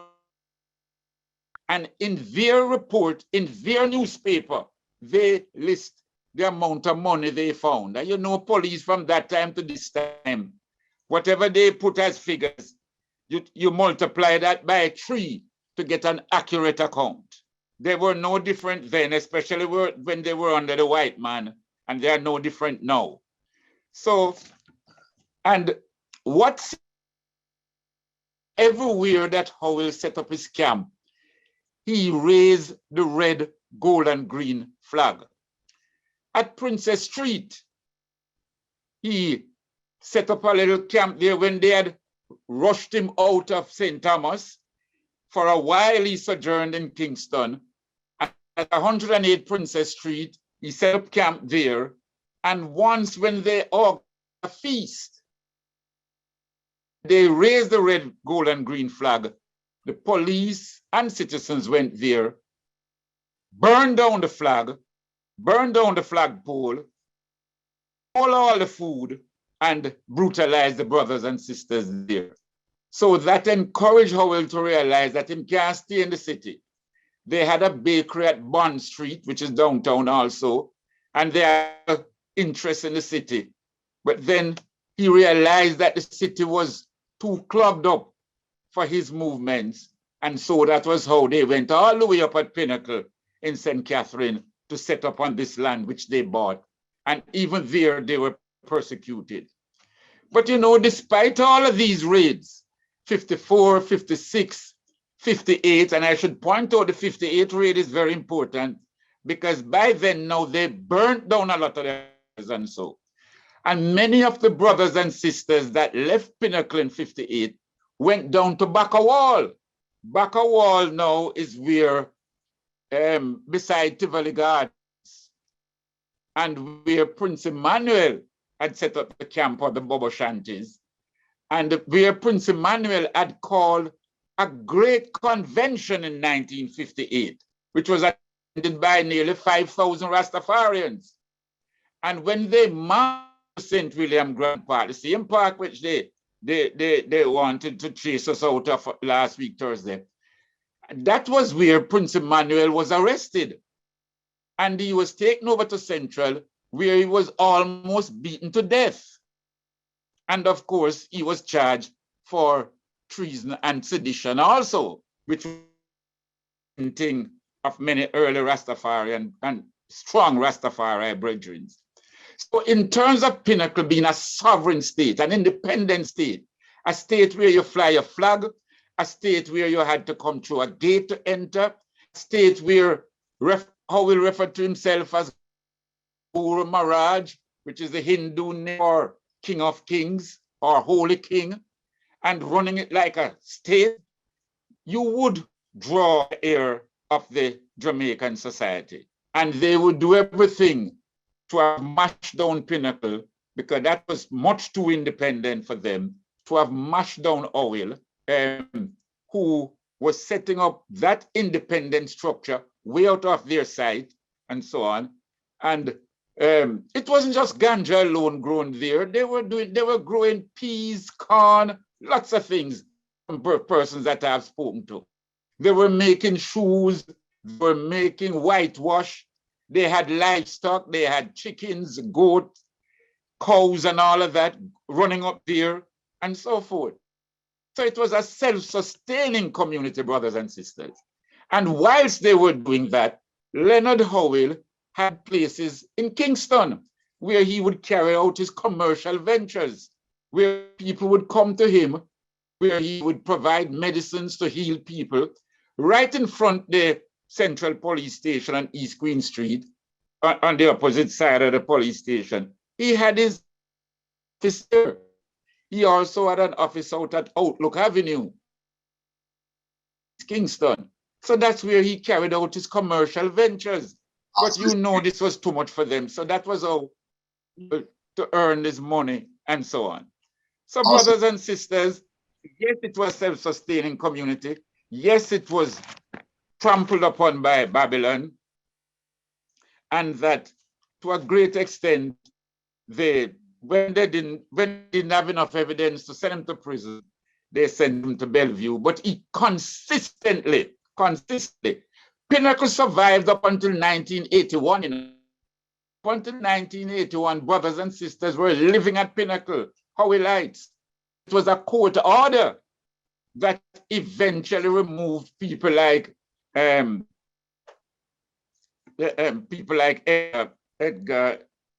I'll get his last name for you, because he was an important person. Yeah, Edgar Reed.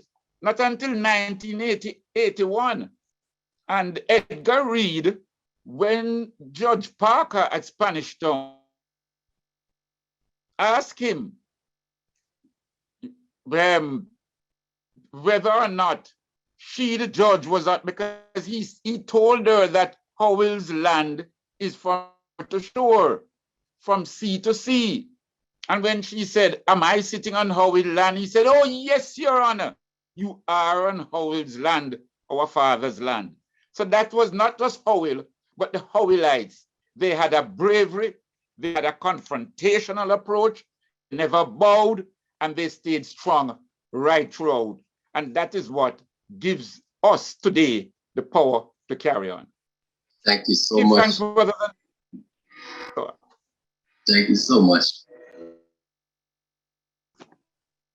I really appreciate it. I wanted to thank you both, for you and Dr. Barnett, for coming on as a special guest today. Speaking of the theme of sovereignty, it's really important. There's three themes that I really took from the interview with Monty and the discussions I've had with him and yourself over the years, of course, Miguel, Lorne. Really, there's three main things. There was the monarchy, having our own monarchy. There was also the self-reliance, and this is really highlighted in the interview with Monty. And number three, of course, the economical power that they had in cultivating ganja. So I'm going to ask both you and Dr. Michael Barnett, if you can put your video on, Dr. Barnett, as well. I'll start with Brother Miguel.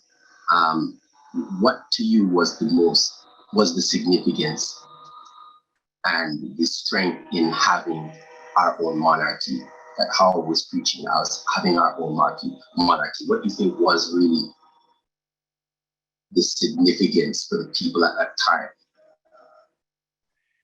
That was vital, because you're coming out of an, pardon? And going forward, yes. Times as well, yes. Yes.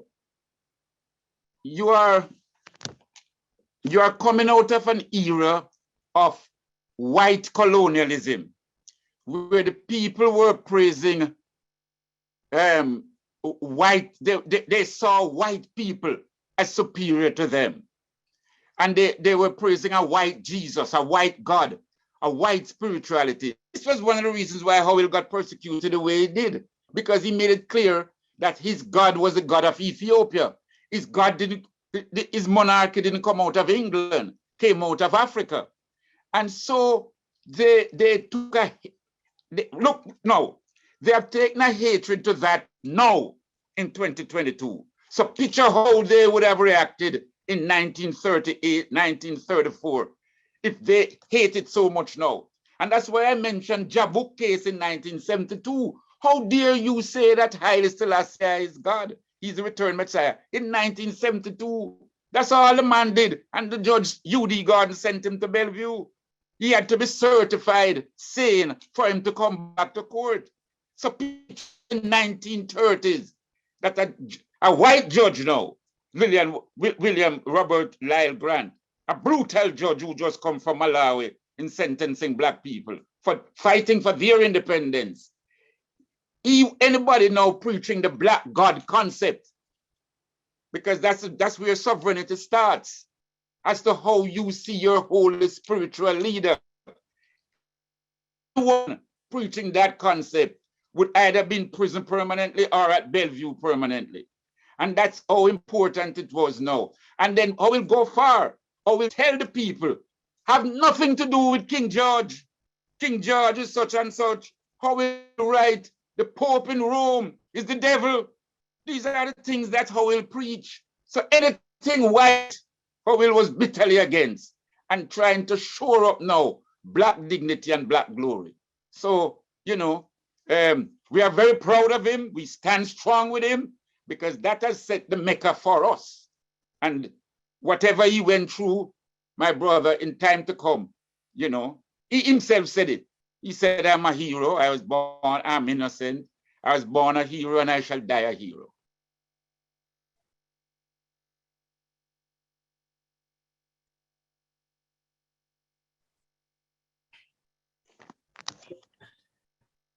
Does that answer it for you, Brother Sankofa? Would you like to go over to Dr. Barnett now? Yes, please. Dr. Michael? Thank you, Brother Miguel.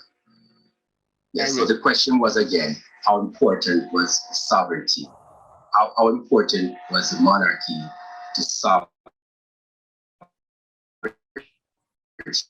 then?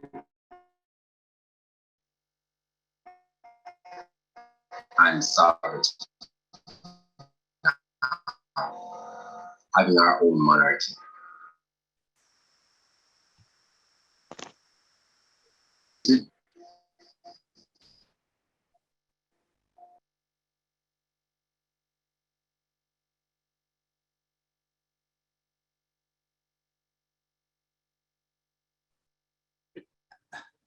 Sankofa, can you repeat the questions, please? I don't think Dr. Michael was able to hear you clearly.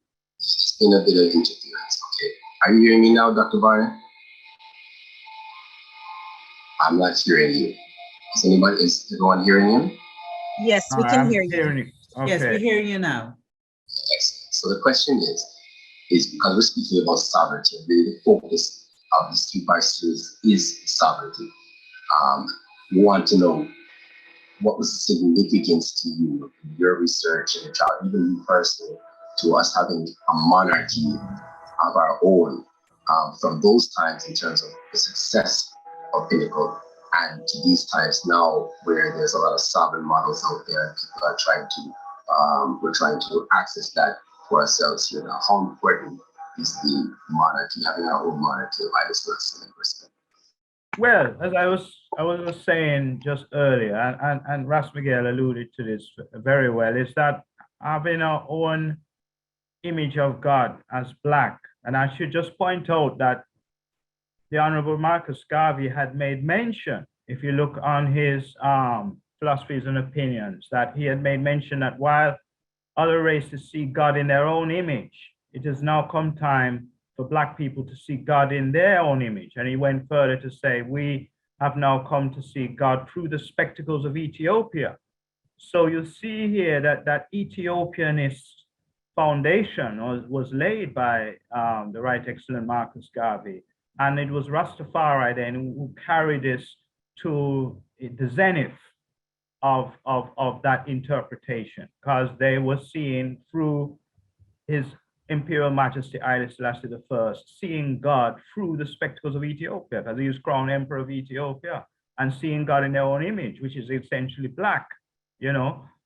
So this was very important true in those colonial times and those very oppressive times. I mean, we're talking 1930s here, extremely oppressive colonial times, where Black people had come to internalize all of this white symbolization and really were not giving enough regard to symbolization that would uplift them, uplift their consciousness.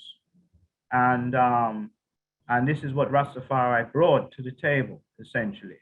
And I should also say that, you know, Leonard Howell continued to promulgate this position, and that Pinnacle itself was then a model of a community, at least trying to achieve its own sovereignty itself, so that we don't just see sovereignty in terms of, you know, the personage of His Imperial Majesty Haile Selassie as being seen as the Black man's God, you know, seeing God through the spectacles of Ethiopia, seeing God in your own image, which is very important. Many people today still don't appreciate the importance of seeing God in their own image, because as Garvey pointed out, all other races see God in their own image. So why can't Black people see God in their own image? And it's part of that anti-colonial ethos of Rastafari, a decolonization process that is still incomplete, right? The decolonization project today is in reality incomplete. Even in many places in Africa, if I may add. Well, can I just quickly, Miguel, let's finish this one point here, and then you can come in, is that on the continent itself, we have a Europeanized Christianity that I still see happening there, where you see white images of Jesus Christ and so forth promulgated. And there's even been a campaign to whiten the image of Christ in some Ethiopian churches. So we have to be wary of this, and so forth. So this is, you know, the importance cannot be underrated, you know. Yes, Ras Miguel, you wanted to comment? Yes. Whereas the Honorable Marcus Garvey pointed and said that, look, the God of Ethiopia, and people like Reverend Fitzballantyne, they point to the God of Ethiopia and many others in that era of time. It was Howell now who carried it to the higher level and not just stop at the God of Ethiopia, but actually point out Haile Selassie. And I think we should make that distinction, that he now said, look, Haile Selassie is the returned Messiah, is the Almighty One. The others said, look, you have the God of Ethiopia, and that sounds good. But Howell carried it that extra pivotal step. Thank you very much. I'm going to move to the next question. And after the two questions are finished, we're going to open up questions to the audience for at least 20 minutes. So I'm going to ask the next question. So here we are. We're in a situation where most of us, especially in this time right now with all that's happened, recognize that the system is intrinsically set up this way to imperialism and colonialism, even in sectors where we wouldn't have thought maybe before, to brainwashing. So most of us are intrinsically in the system to work and to having to sustain ourselves. How important, what do you think it was for the Howellites and for Pinnacle to be able to turn their back completely on the system and gauging what they did then for that successful community to even occur? What do you think people can do now, seeing that people are so attached to their jobs, so attached to our income on the system? What could we really do now to be able to really build?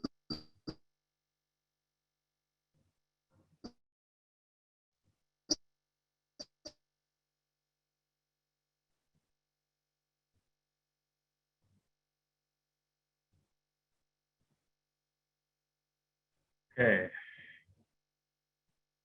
Seem to have disruption in Brother Afari's internet. So I don't know.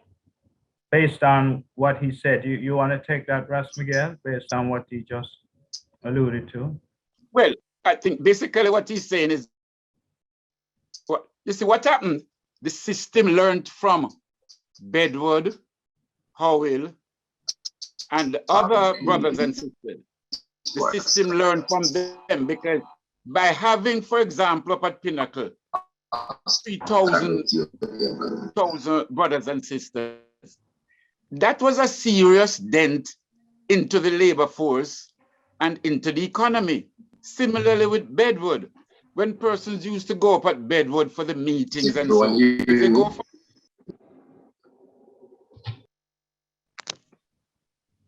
yes, when they go up at Bedward, you're talking about 5,000 people.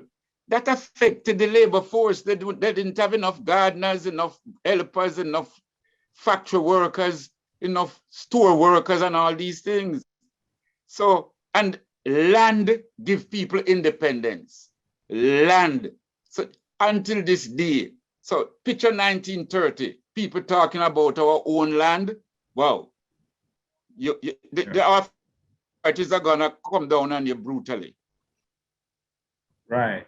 But you made a good point there, Miguel, and I want to encourage many ones who are looking at modeling their communities of Pinnacle is, I would say, you know, buy the land, secure the land, get a title for the land. You know, the whole thing of just capture the land and see what happens, that can lead to possible disruption in the future. We need to be very vigilant about this procedure. So we have people attempting to assert sovereignty and stuff, but do it on a firm foundation. You know, there are enough of us who have the capital to invest in land and so forth. So if you don't have the capital, partner with someone who has the capital, purchase some land, and that is the basis of power and the basis upon which you can develop some kind of sovereignty. But I am one who's wary of the whole kind of squatter approach and just leaving things up to chance as to whether you get actually hold on to the land. So that is my thing. If you really want sovereignty, once you have that title and secure the title, don't leave it somewhere where someone can apprehend it or destroy it, make copies of the title and so forth. Essentially, then you're on a firm foundation for, you know, you have land to grow your food, you have land to possibly grow a cash crop, although I should say that there are some roadblocks in terms of this current medical marijuana industry right now, which many Rastafari are facing. Sacramental rights is an issue where that has not fully materialized, truth be told, since 2015, when we had the decriminalization of ganja. So we still have a way to go to kind of get to that level that we want to. I mean, right into my next community is concerned. Yeah. Ran right into my next question, which is about ganja. So I'll let you start with that. So in our history as a people, as indigenous peoples globally, and that doesn't just apply to the African diaspora, we've always traded our medicines, bartered with medicines, especially plant medicines. And here we find ourselves in this century and this time more persecuted around that before, of course, prohibition. And so we're here in this moment where, you know, if we sit down and wait for the so-called authorities or regulators, which serve corporate interests, for us to have any sovereignty around a plant medicine, it becomes one of a legal issue. Now, looking at the courage of, you know, Father Howell and what he has done, we're not trying to get people in trouble, but at the same time, we have to question ourselves. What are we really doing? What would you suggest we really do in terms of claiming our indigenous medicine? Because that's what it really is. You know, us waiting for legalization, waiting for these regulations hasn't served any of our communities well. So I'd like for both of you to give a suggestion for what can be done, you know, for us to claim back our sovereignty around our indigenous medicines. So go ahead, Dr. Barnett. Well, as I was saying, there was actually there was a notation in the so-called Dangerous Drugs Act of 2015 for sacramental rights to Rastafari, but we now have to agitate to make that a reality. So on the books, there's this issue that Rastafari community would be granted sacramental rights, but for various reasons, it hasn't materialized. And this is where the Rastafari community needs to come together, certainly here in Jamaica, and agitate effectively to have those that actors on the books mean something. So the thing is something is actually there, but we have to actualize what is there, and it's not being actualized as yet for various reasons. So I know Ras Miguel can also speak to that. Ras Miguel? Yes, I hear Ras Miguel, but I'd love to hear from some of the other persons who are in the chat and in the, you know, the conference here. I see time running up, so if we could get some other views, you know, it would be nice. There's a hand raised. There's a hand raised at Baba. Is raising his hand, I think, to ask, are we into Q&A or? Yeah, we can go into Q&A just now. Thank you. Go ahead. Yeah, first of all, I want to say greetings, Rasta. You know, greetings. I just want to say a few things, you know, because history teaches us well. All over the world, including Jamaica, we set up communities where we had the title and then blow it up. Some of them underwater. Some of them mash up in Canada. So what are some of the things, though, we can take from Pinnacle? Because we know a lot of people in a jam dog still now have more access to money. The only thing I would add that we might need to set up more security system, because from the police, because the police is a criminal enterprise. So what can we do now in Jamaica? Jamaica is a beautiful place. Have land. If Pinnacle do it, what's stopping us from doing it? And the second question I have is, should we revoke Alexander Bustamante and charge him with a crime posthumously and revoke his heroship? Those are the two things that I keep quiet. Thank you so much. I'll let our guest answer. Agree, 1,000%. In time to come, Bustamante statue going lick down, and he's going to be charged for the criminal acts that he has done. What we did on Thursday, there are 3 statutes in the St. William Grand Park. You can imagine, in the park, St. William, there are no black statues. There are 3 white statues. So we marched to all 3 of them. One of them is the girl Victoria. You can imagine Victoria, who did so much harm to black people. Victoria, who ordered General Napier to go up to Magdala and stole so many books. They had to use camels to take them down to Egypt and ship them to England. The girl Victoria, her statue is in St. William Grand Park, and many other things that I could name. There is a next brother named Edward Jordan, next white boy. Then there's one named Charles Metcalf, former governor. These are the persons, the 3 statues that are in St. William Grand Park. And we demand on Thursday that these statues must be taken down. They are not, one day we're going to pull them down in this day and age. So I used to play in that park as a child. It's pure white statue, I used to say. The children are playing in the park now. They don't even have a statue of St. William Grant, who is the person after whom the park is named. Those are the atrocities. So I agree with you, my brother, that, Bustamante, his time will come, because he carried out a lot of atrocities against Rastafari. Yeah, the question there is a provocative one, but I just had a thought though that because right now, many of you probably are aware that there's an exoneration drive to clear the Right Excellent Marcus Garvey's name in the US. And I think that it would be fitting for Leonard Howell to have his name cleared for his basically his criminal convictions to be expunged, because if we look carefully at all the cases in which he was imprisoned, these were unlawful imprisonments, if we really look discerningly at the records. So I would say that for those people who want to honor the name of Leonard Howell, that's maybe something we could look at, an exoneration of Leonard Howell in terms of the Jamaican context, Give thanks. I think thanks. Are there any more questions for anyone in the audience? That was a great time to ask. I believe Aya Congo has a question. Please go ahead. Yeah. Greetings, family. Blessed love. Very powerful panel.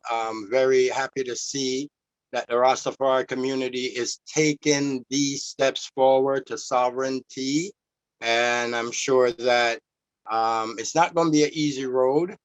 One brethren spoke earlier of having certain papers already and those being brushed to the side as if, paper and nothing. So what is the sense of even signing up and registering and all these things? But His Majesty showed us diplomacy and decorum and how to approach things on that level before you go to war. So physical war in that case. So you exhaust all avenues that you can of diplomacy or, without the violence. And so what I wanted to touch on was the fact that the recriminalization of marijuana, what I'm saying, decriminalization, I said recriminalization of the marijuana that we knew was all part of a scam a long time ago. Why hasn't the government been willing to relinquish its hold on the marijuana? Even the sovereignty, can you hear Andrew Holness going crazy? forthcoming for the Rasta agreement law has not yet been given to the Rasta for so long. I want to put it on the record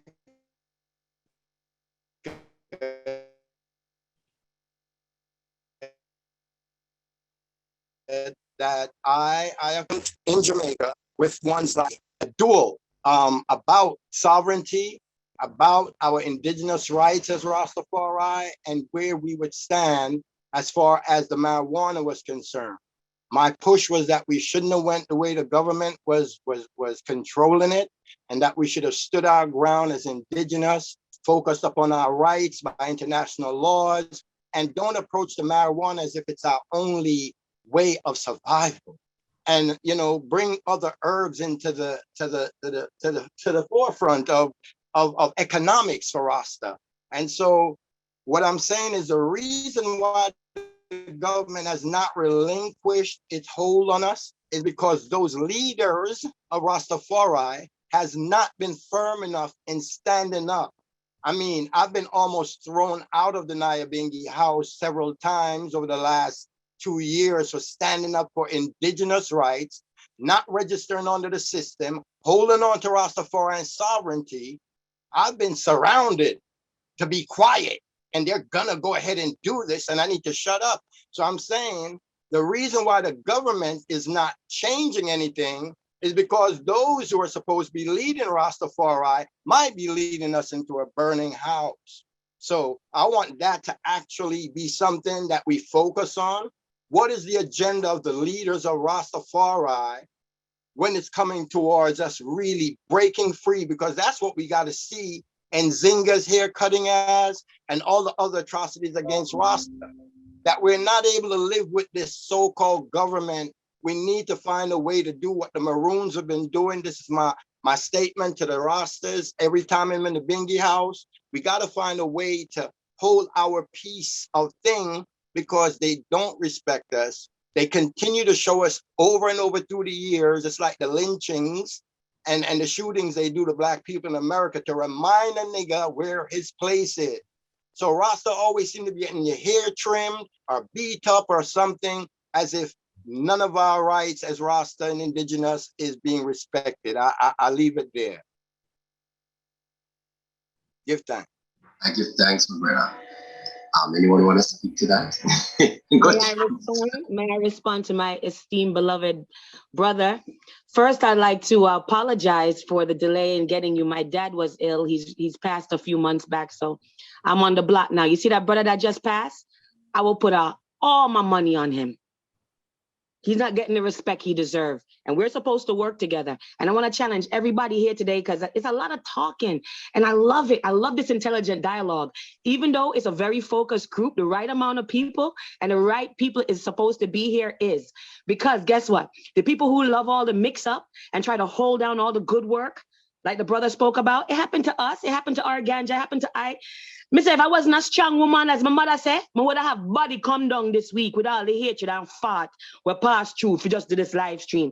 And it's for benevolent work. So guess what? We don't want them no more. Because a lot of people are showing who they are and they're not worthy. And the only way that Leonard Howell was successful, in a mix-up with Bangarang. He was a god among men. We keep going with the jankra them. The dove nothing link up with the jankra them. I'm into private society. You know why only these amount of people came today? Intelligent folk. You know why? Because the Bangarang don't like to fill out a form and wait for a code. It's too much for them head. Because them ignorant and full of sorcery. That's all them know a bad mind. They don't have time for just fill out a form and get a code. But if they can't come in, so I believe in private. I don't believe in assimilation. And right now, with our ganja society, with farming, apart from Rastafari TV and site media, I have a farm in Southwest Miami. For the last 20-something years, Leonard Howell has 100% inspired I and my life. I'm very close to the Howell family. I've been working with them for many years. Site Media has donated everything from website to whatever, from the community to Howell Foundation, okay? Now what I'm saying, I want to challenge all of us today, please, because I know the Most High gave me the solution, and not just me. Our ganja got it too. We need to weave a beautiful tapestry together and stop saying why Rasta can't get along, why Black people can't get along, because we can. I could get along with a lot of people on this feed. I see names I know and love, and we can get along good. And the Most High said, with two or more gathered, Exabier Jah is in the midst. We cannot mix righteous and unrighteous and keep putting filthy people around us because they got status and money. Enough of them is perverts and disgusting and not worthy to touch the homeless man's foot on New Kingston, much less become give we advice. Today, I challenge all of us to separate. Who can't get along? Get along. Who can't get along with the rest of the dirtiness? Move along. Because nobody can bless we or curse we. Only the Most High can do that. What they call a curse? Bad mind. You know what they call blessing? Having love, good thoughts, positive thoughts to my brothers and sisters. That's it.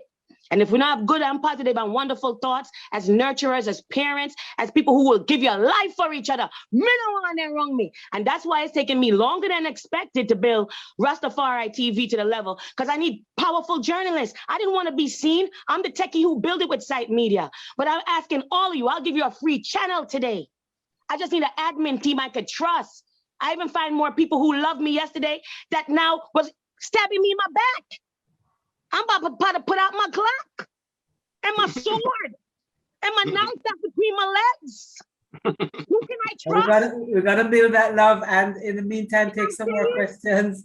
I saw a hand up from Ren. I'm done for the day. But email, because I already built the social media network. I have so much technology to share that we don't have to mix up no more. The ones who can get along, get along. Who we don't want, you know that funky. We know the same names that always come up. Bad mind, dirty. We don't want them wrong with them 2 teeth, smelly like all them dirty. We don't want them. Straight. His Majesty was dapper than. Empress Menen was a righteous, honorable, sacred goddess. We built the infrastructure. And if we keep talking, and we ain't never gonna see it in our generation. We not the talking things, Tom. Build it. We challenge everybody today. info@rastafari.tv or Site Media. Everybody know if you reach me, please. Journalists, oracles, archivists. We need to preserve our culture, and what this is bigger than us.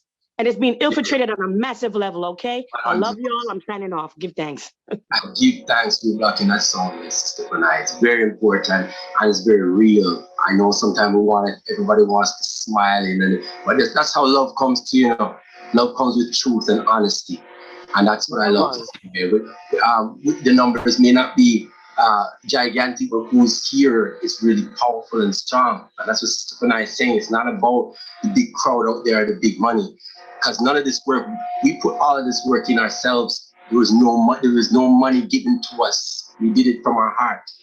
And it's amazing how sometimes, people see that. And like I said, Sister Panay, remember this, when your light is shining bright, those types have to take with themselves. So we're not worrying about that. We're giving thanks for the ones that are here and are drawn to the light. We give thanks. There's a question from Ren. And I see Mahiba Ase's hand up also. So Ren and then Majiba.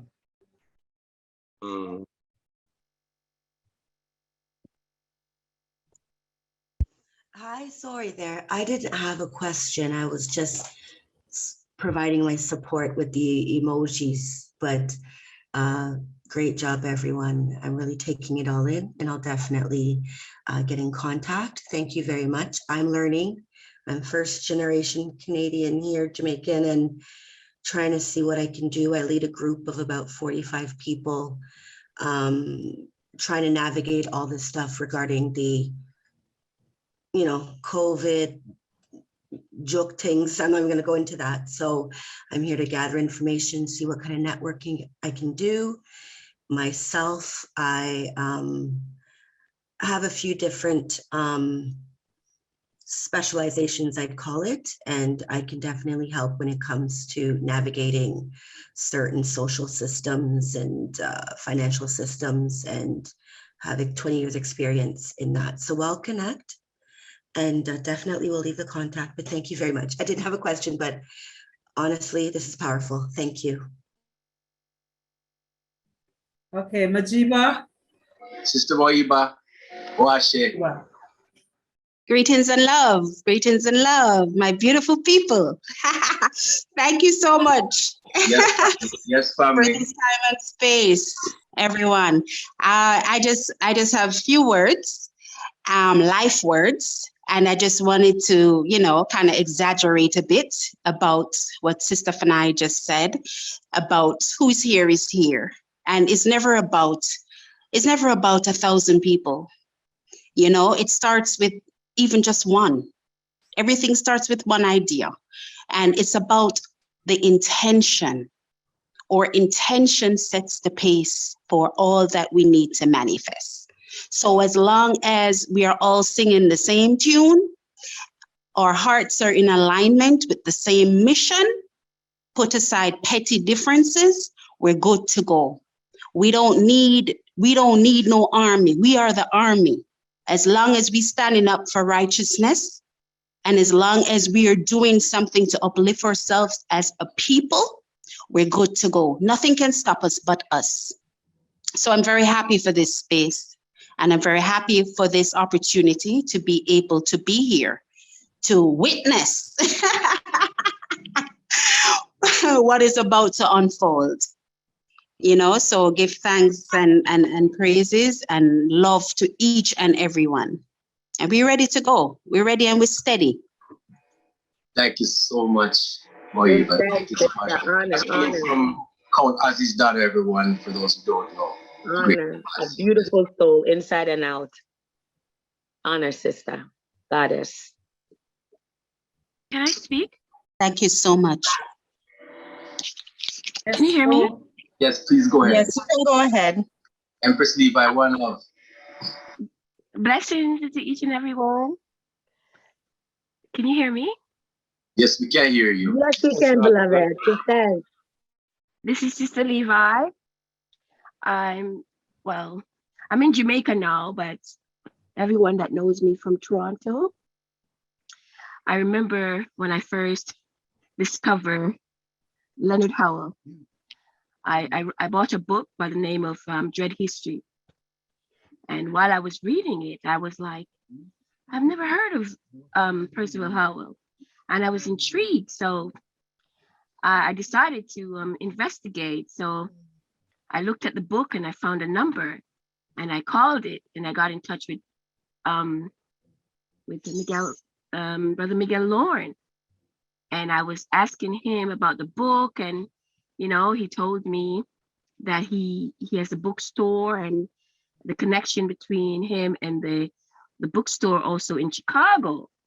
And it was a few of us at the time. We were doing some stuff in Toronto, and we decided that, we need to get Brother Miguel to come to Toronto to come and speak about Miguel Lorne, to let everyone know about him, because I discovered that he was born on the 16th of June and I was born on the 15th of June. So I was really excited. This was about 2005. So we did that, and he came, and we had a little conference up at Lawrence Heights. I don't know if Miguel, are you still there? I don't know if you remember that, but it was really, really interesting, and everyone came out. So that was my first experience of Percival Howell. I want to thank everyone that spoke about the Yes, I'm hearing you, and give thanks. Yes, yeah. I wanted to say that it's very pleasing to the ear of my ear or everyone else, to listen to, even though the struggle was really hard in those times, he was able to manifest that pinnacle, and in this time we can still continue that movement.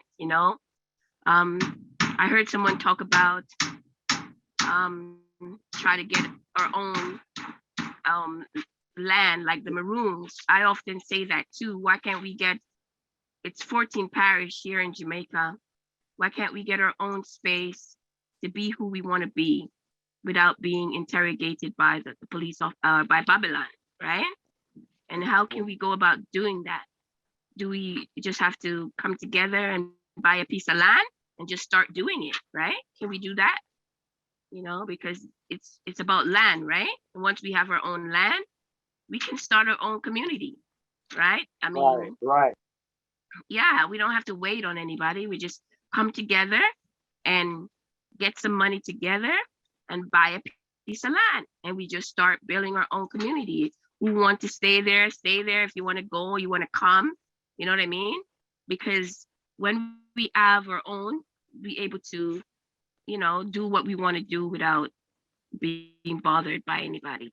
That's really what I want to say. Give thanks to each and every one that came on the live stream and expressing themselves. And yeah, I'm here in Jamaica. Anyone want to get in touch with me?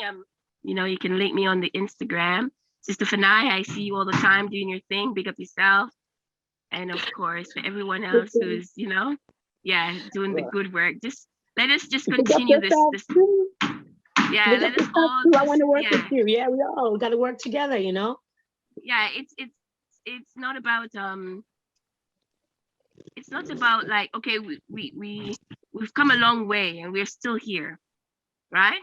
And it's never too late. It's never too late, right? We can still continue the work. We make a lot of mistakes, and some of the mistakes we can learn from them.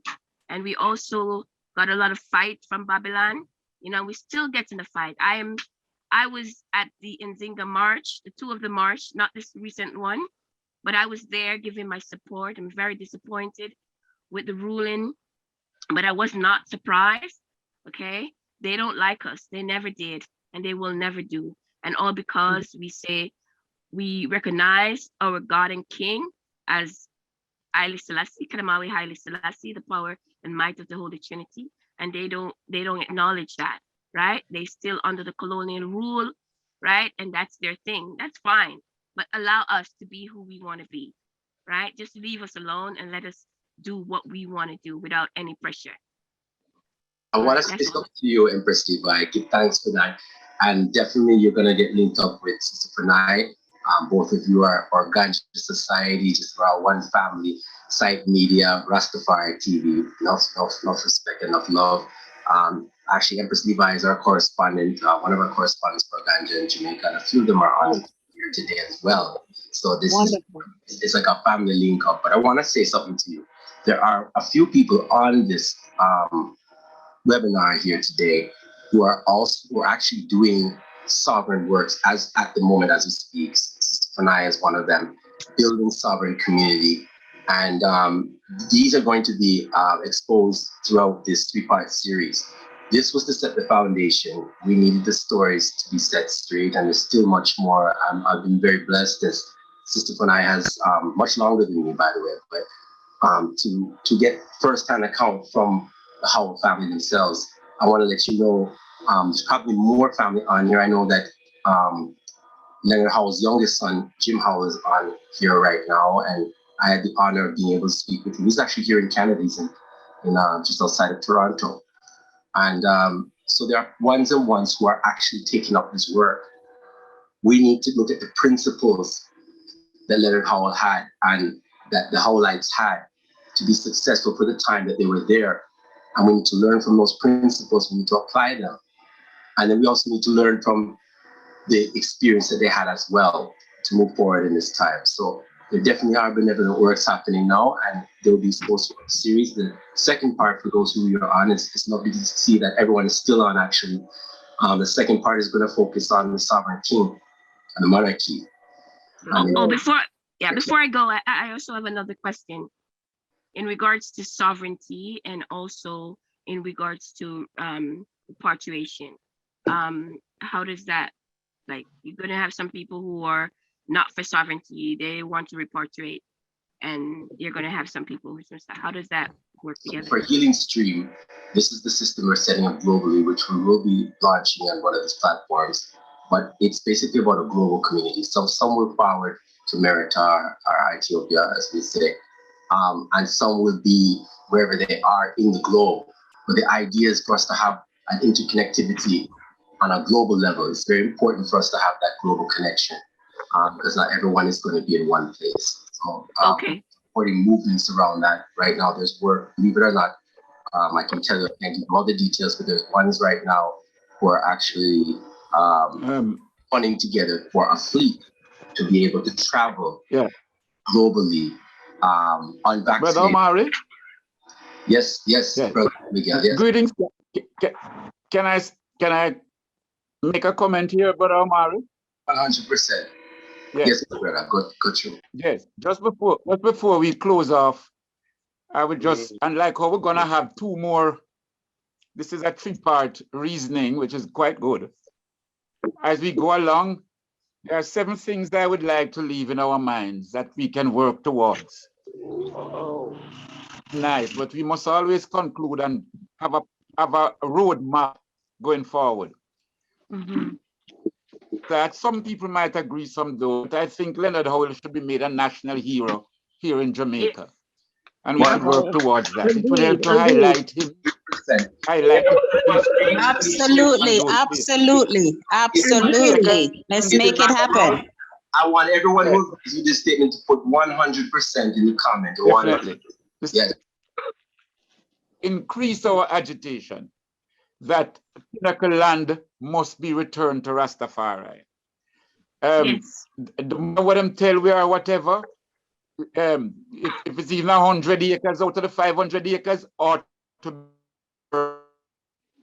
you can't call with landless and dirty Rasta and all them name there, and you know, and the things that our father leave as a legacy is taken from us. You don't call with those names then.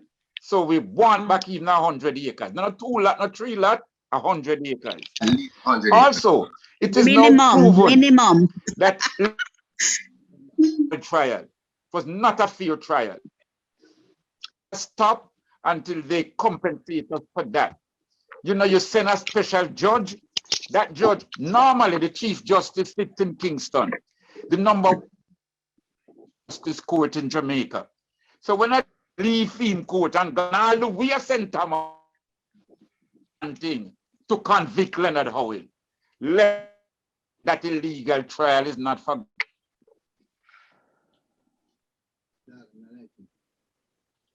We need to write more about Howell, publish more.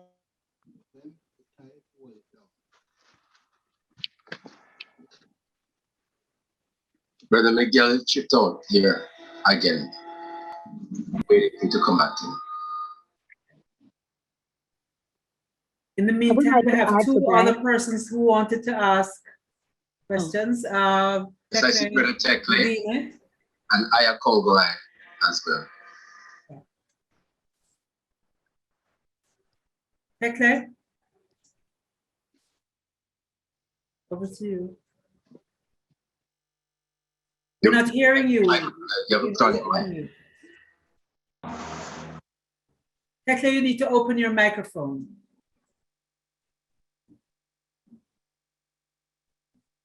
We're not hearing you, brother. You need to get up your mic.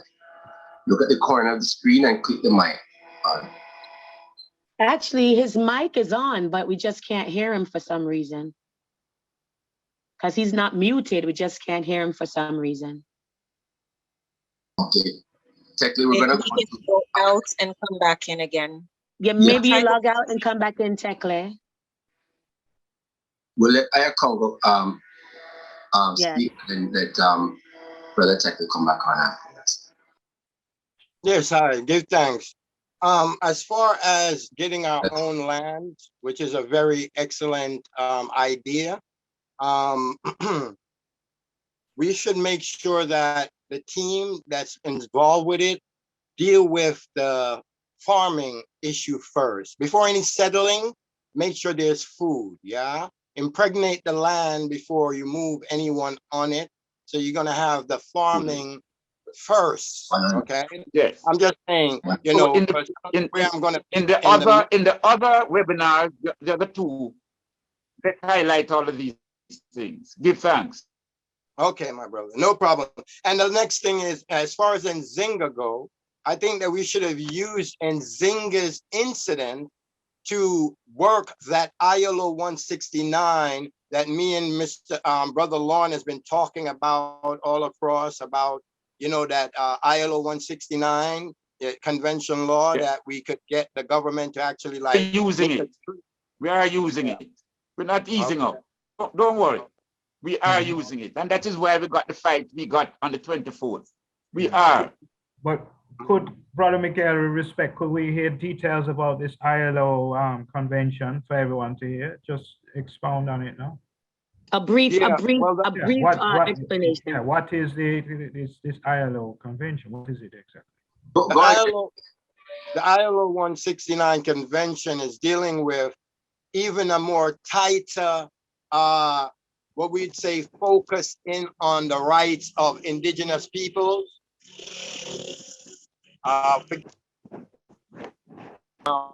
Yes, on the rights of indigenous people. And the thing is that once you get the government to sign on to it, because the Jamaican government has to ratify it into their law system, right?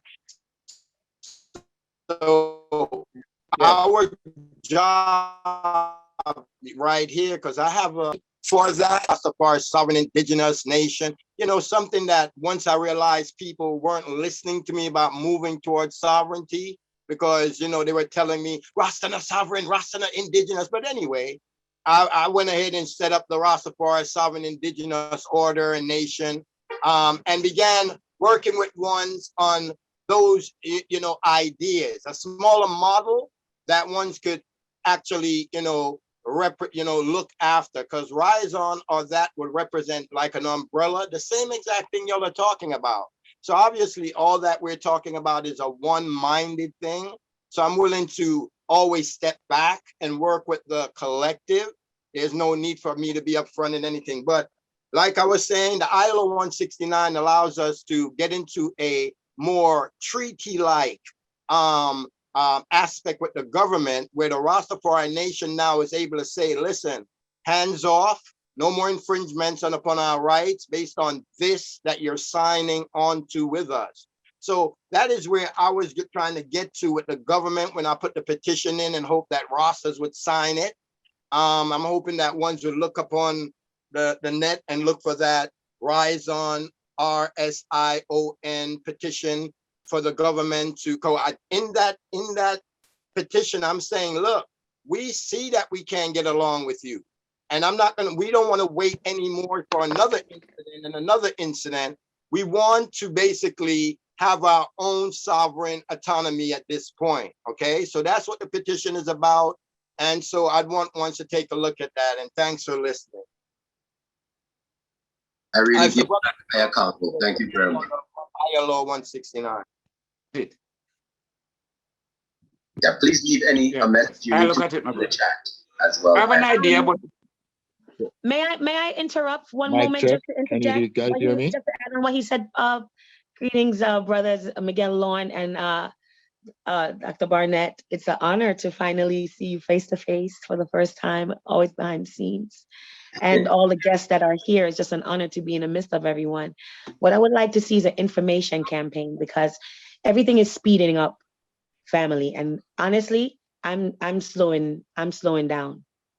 Wherever Babylon is going and doing, and the frenzy of the masses, I do opposite.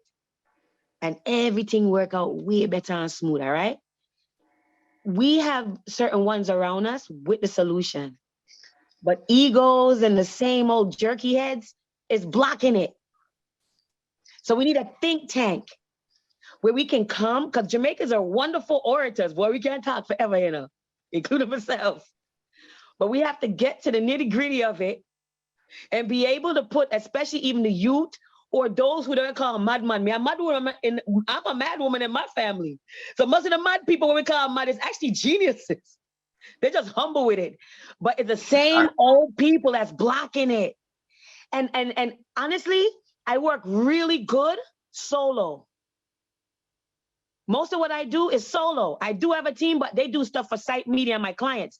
Most of what I do with the health fair, Haile Selassie High School. So I'm like, wait, if one woman can do all this sitting here, and all them people I talk for the last 30 years from me raising a Rasta camp, oh, we not even have one big farm we have supply supermarket. 100. Where the school end there? You see, if you not talk food and education for the youth, See me here? You might as well think say you're on Charlie Brown, because when you talk to me, I saw your sound.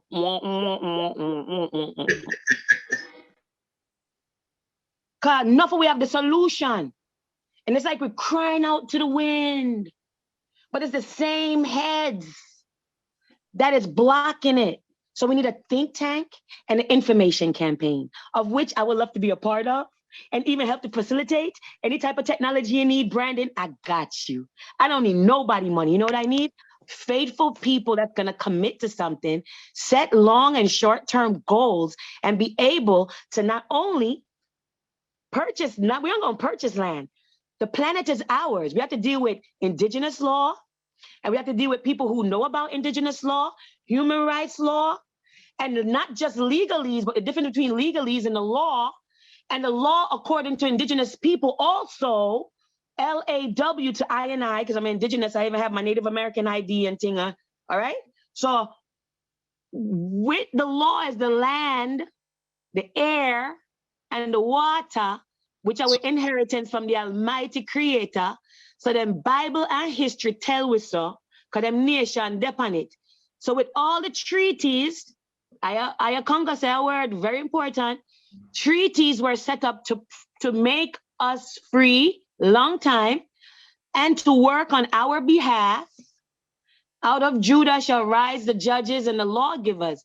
It said in the prophecy that in the last days, Judah gonna rise up like a new shoot and start make Babylon obey them law that they've been disobeying.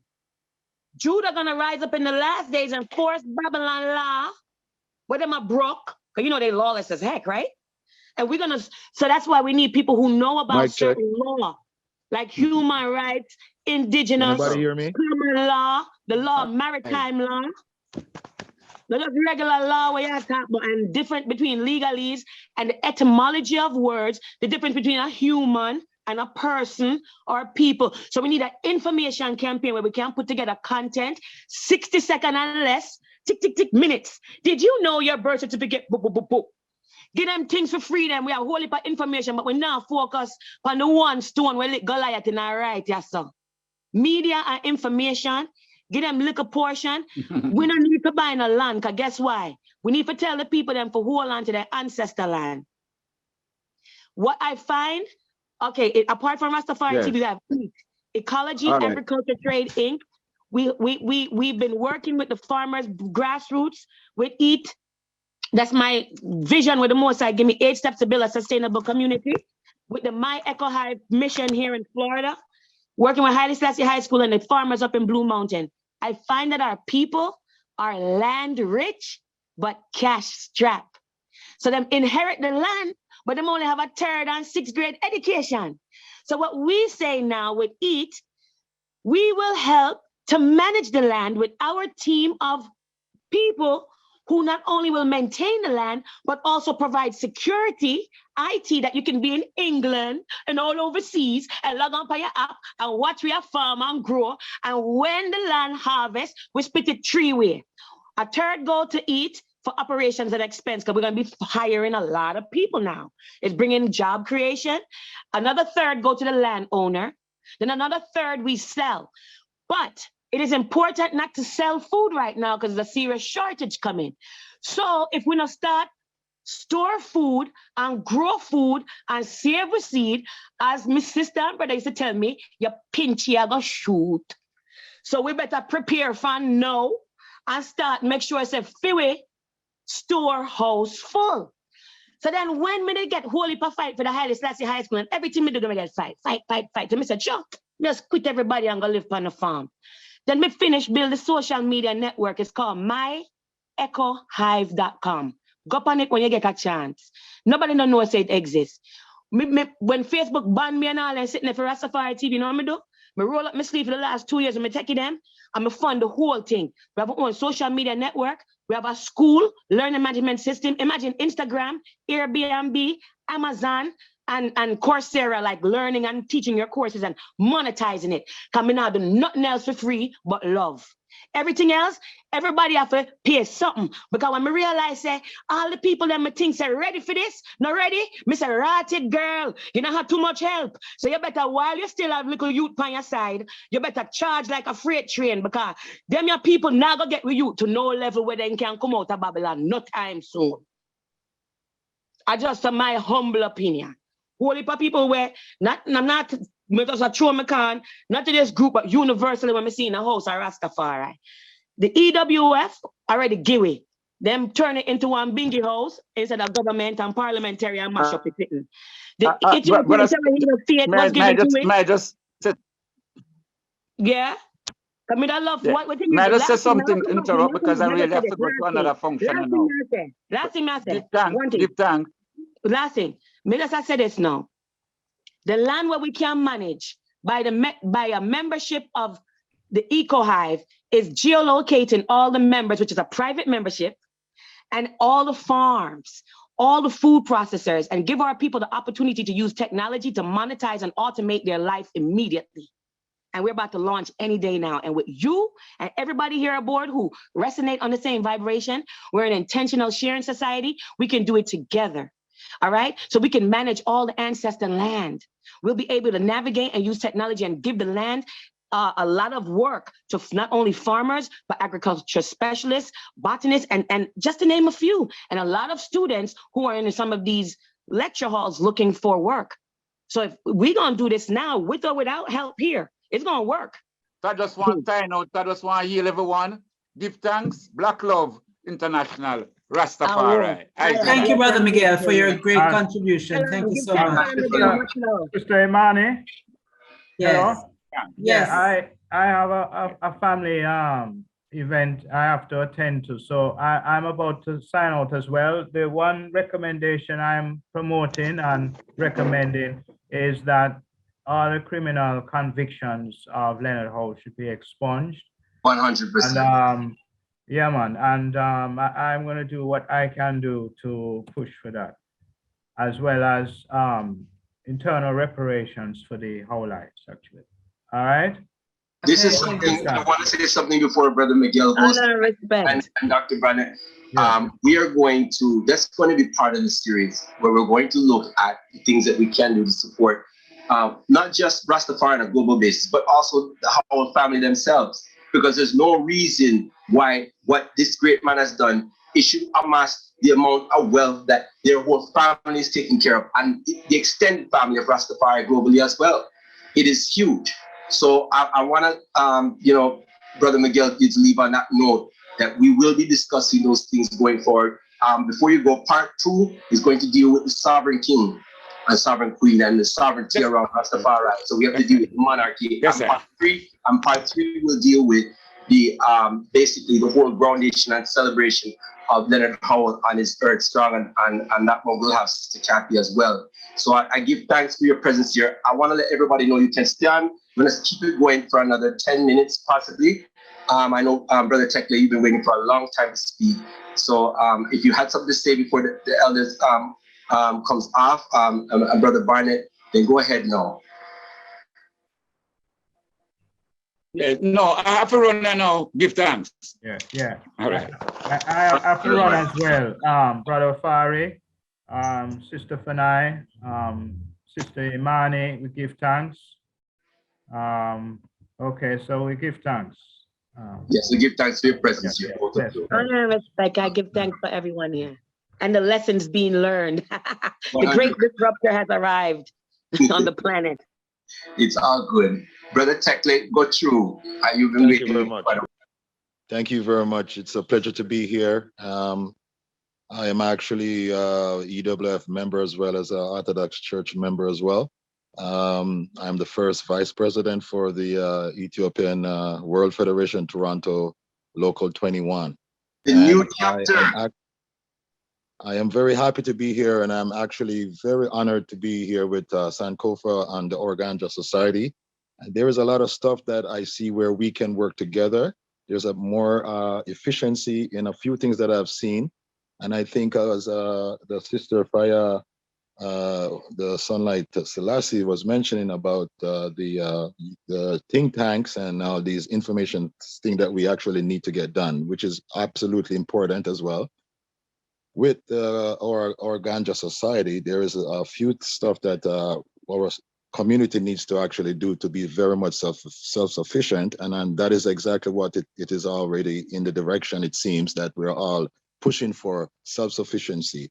As far as the electricity is concerned, I think that we need to have some form of group that would go forward with the electricity, because it is absolutely one of the most important things other than the food.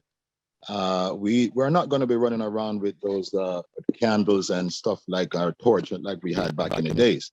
There is a lot more advancement and technology that is here, and I think that all we need to do is to amass a group of people with this education so we can get the free energy that is out there. Free electricity is very simple. We can all come together and do that. So I'm actually posing this to you guys because it's already within my portfolio to present something just like this and other more interesting stuff in the EWF. If by when the election is given, I'll be given a certain position to do so. On account of that, I'm actually doing this because Sankofa is a very awesome person, and I think he's doing a good job here. And I'm very happy about Leonard Howell. I'm so happy about Marcus Garvey, and all these things is twined up into what is such a beautiful thing. So I'm asking that we could actually look into that direction, and this electricity can help us to pull water anywhere and do what we need to do to be done in order to get our food on par with feeding our people. And I think also everything that is within all of this era, it's very much a self-sufficient issue. And I think it's going to be a very good for us to start doing much of that, because the world cannot, and we cannot accept the world for what they're doing on our people for decades now. We have to start some form of doing our own thing. And I think that the world has been hidden from a lot of the truth that is out there. So some of us do know that it's there, so we have to go and get it done. So I am appreciative for what you guys are doing, and I'm very happy, and all the best, and I'll be here if I can help in doing anything. I'll be happy to do so. Thank you very much. Thank you so much. And this is Brother Tekle, and definitely from the Ethiopian World Federation, Local 21. We want to also honor our sister Denise Durant, who really put in so much work to found this new local chapter. I want to hail up those from Local 12 as well, who accepted myself and I, Queen Noni, as members there as well, and all the work that our benevolent brothers and sisters are doing around the world at the Ethiopian World Federation.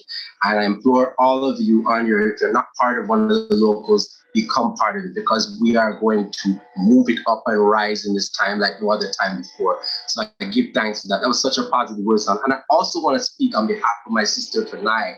For some of you, and even the elders especially, please do not mistake what Sister Fanai has said.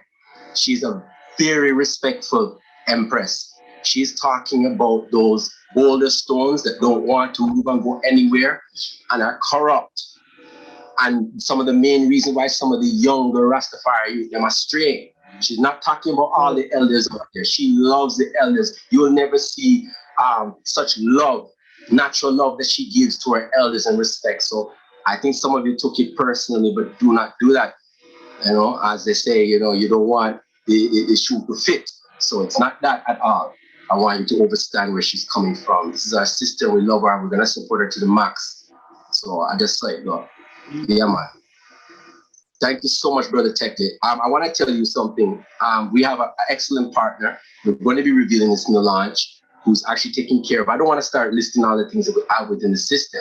Healing Stream system works because of our partners, like Rastafari TV and Site Media and IAS and all these great partners out there. Some of them are doing farming. But we have a specific partner who really knows what they're doing, and they have sustainable energy.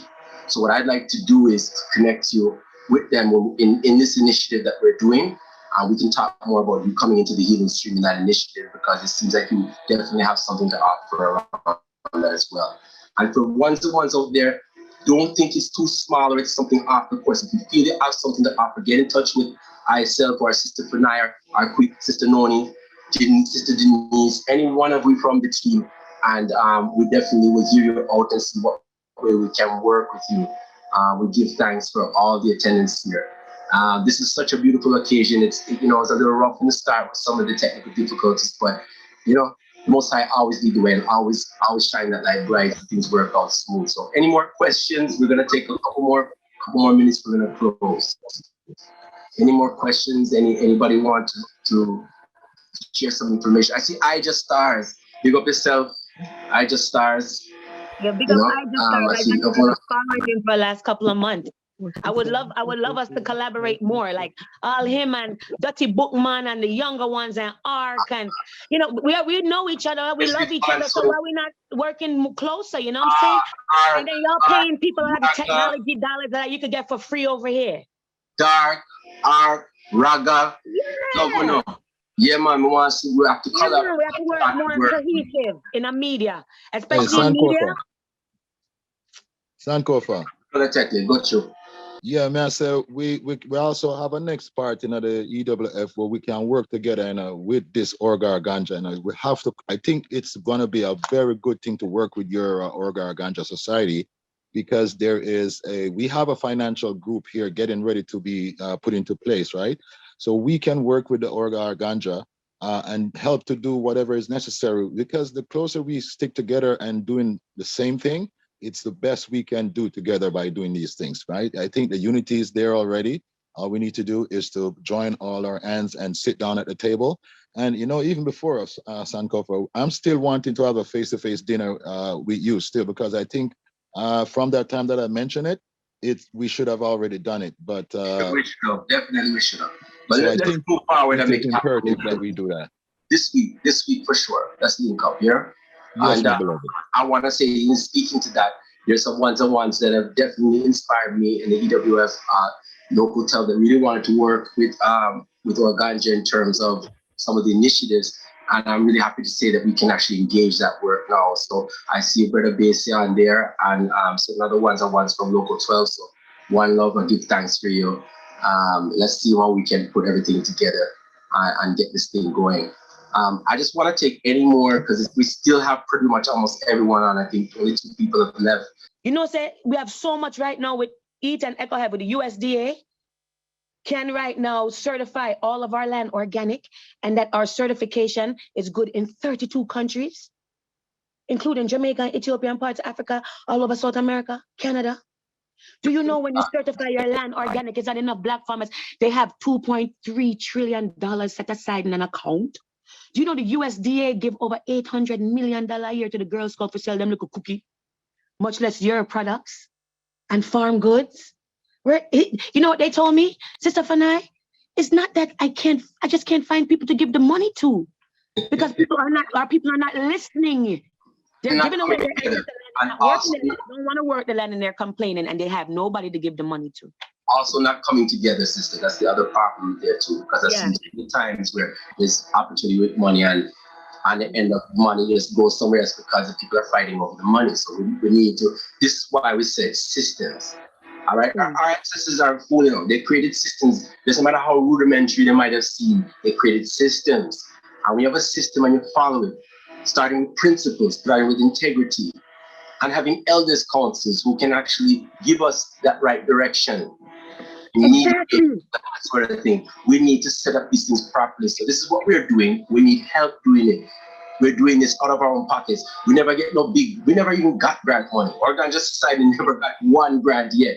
There's been a few people in the community, a couple of them are on the call here, who actually reached into their pocket and actually supported the initiative with their honorable selves. And we give thanks to them eternally. But what I'm saying to you is this is done from the heart. This is the work that people do after work. They don't even come home and keep their foot. They're doing work, or they're doing it all day like us. All day. So we give thanks, and we want to see ones come together. We have to put down whatever differences are. Do you know that there's more similarities with all of us than differences? So what make we focus on differences so much? One day, I'm sorry, but go ahead, my sister. Forgive me. I'm gonna say one day we're not gonna be so fire and separated, but it's gonna take a spark of love because that's the highest energy, right? And love is not always like cotton candy and marshmallow. So we love each other enough to work with each other and to rally up the best of each other and celebrate the best of each other. And we're gonna grow. The Menfetzkedu's, the Holy Spirit, the Sacred Mother, not finished with us. That's right. Yeah, we have to come together to do this thing. I agree with you, Sankofa and sister. Excuse me, sorry. I see that I Just Star, the Mindset, have a question, and also Jacqueline.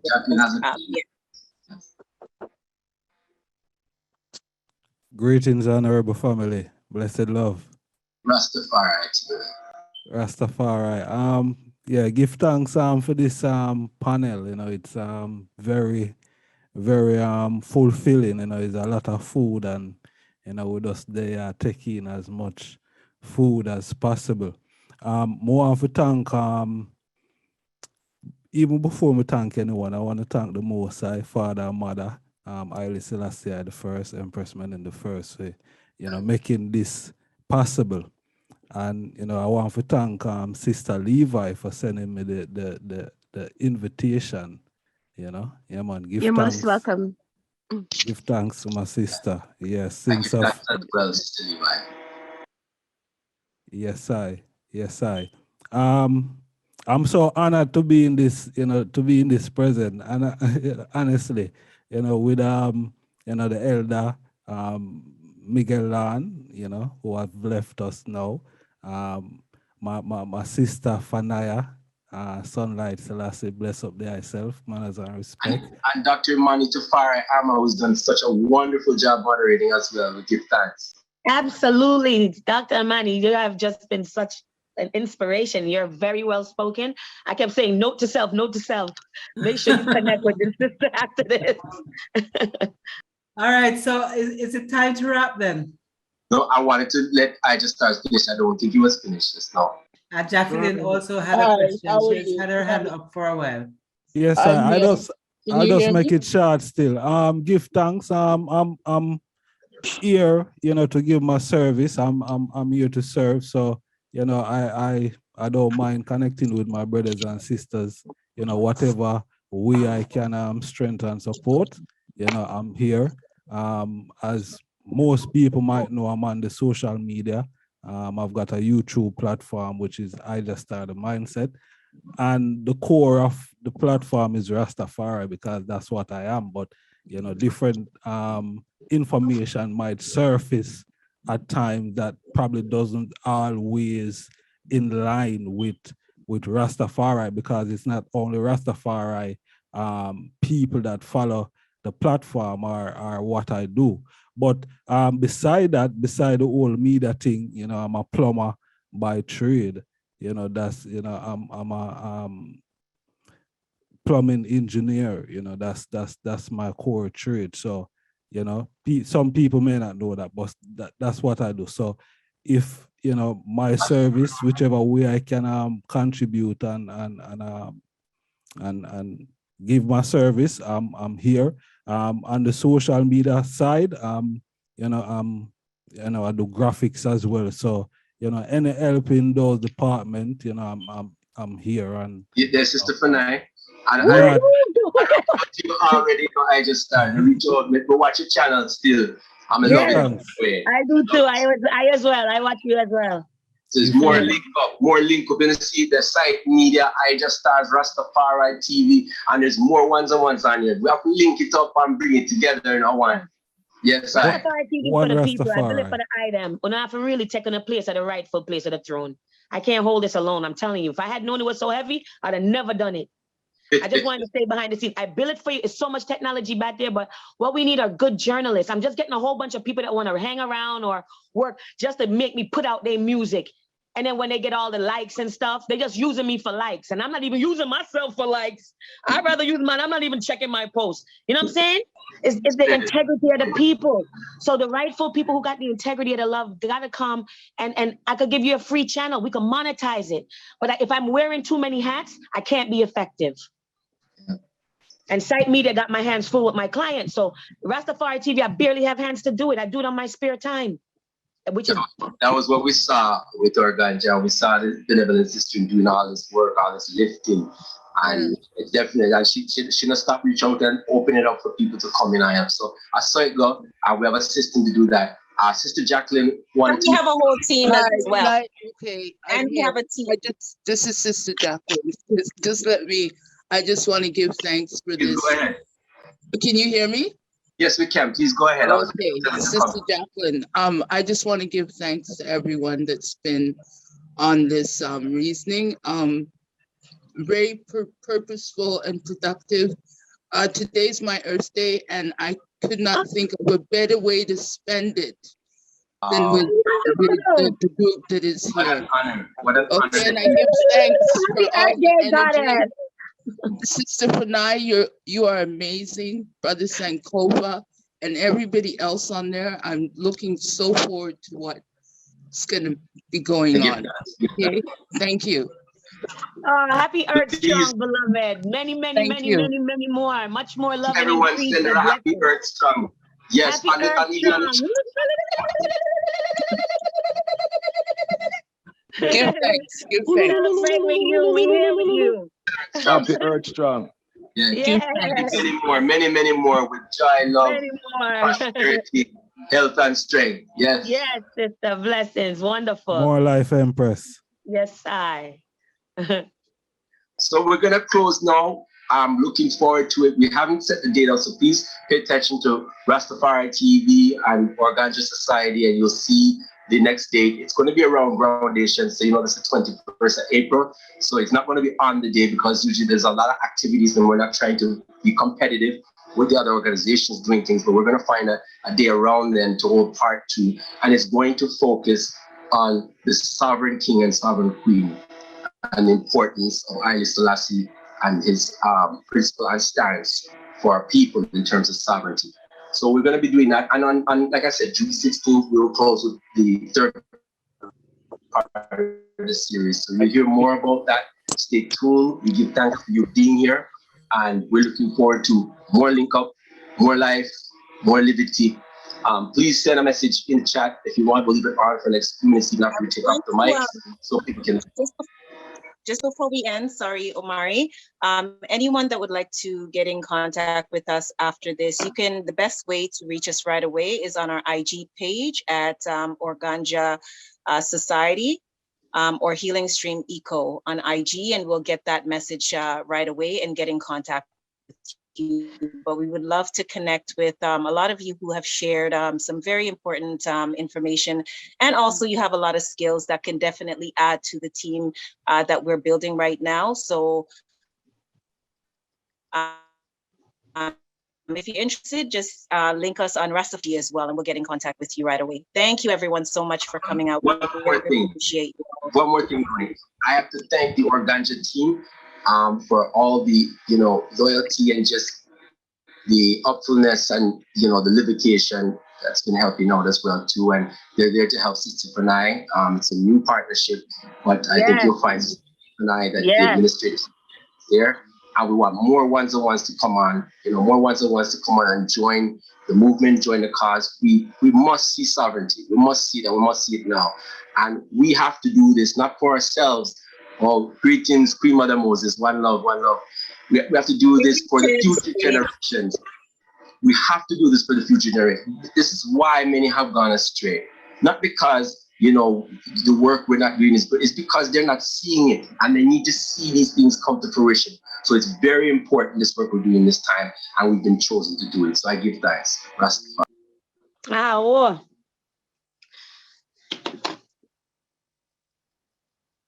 What I'd like to say something before we close up still. I want to tell you, when Sister just mentioned about the Goliath will get the stone in them forehead, right? So what the problem is, where we have to remember, we always have an adversary. He is constantly going to be there. So may I suggest that we actually, we know already, so we have to do some prayers to keep the devil out there so we keep stay out of our business.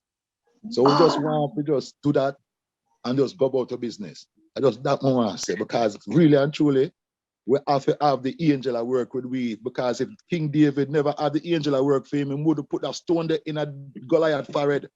Neither Samson, neither none of the great men them where you read about. I hear about none of them could have done nothing without the help of the Most High God when him send him archangel them down there to help them. No, not that we might not know these things, but me just a shine little light on it. So we need that too. His Majesty never work and do nothing without him tabot. Him have 3 tabot where him have. Yeah. Him not stop pray. And I saw him clear for him way and do him thing. Now I ask brother and sister, we have praise His Majesty, we have shout him out. We have to follow some of the things that we him do. Now I ask him think about it. Rastafari. We definitely need that right now. Family, through the chair, I have to say that. Remember, say Russia has no. Oh, Queen Mother Moses. She's about to say something. Too much fire was coming through the airways. Queen Mother Moses, where you at?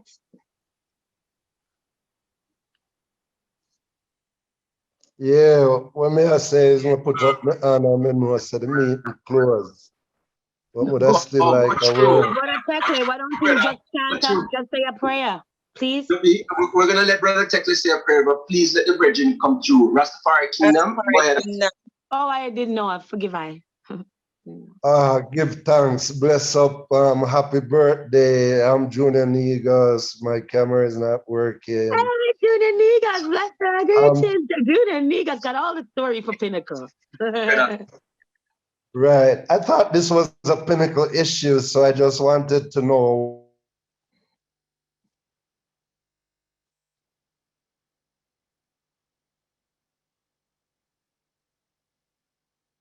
Everyone is getting cut off. You got cut off. Try again, brother. Just try again one more time, Junior.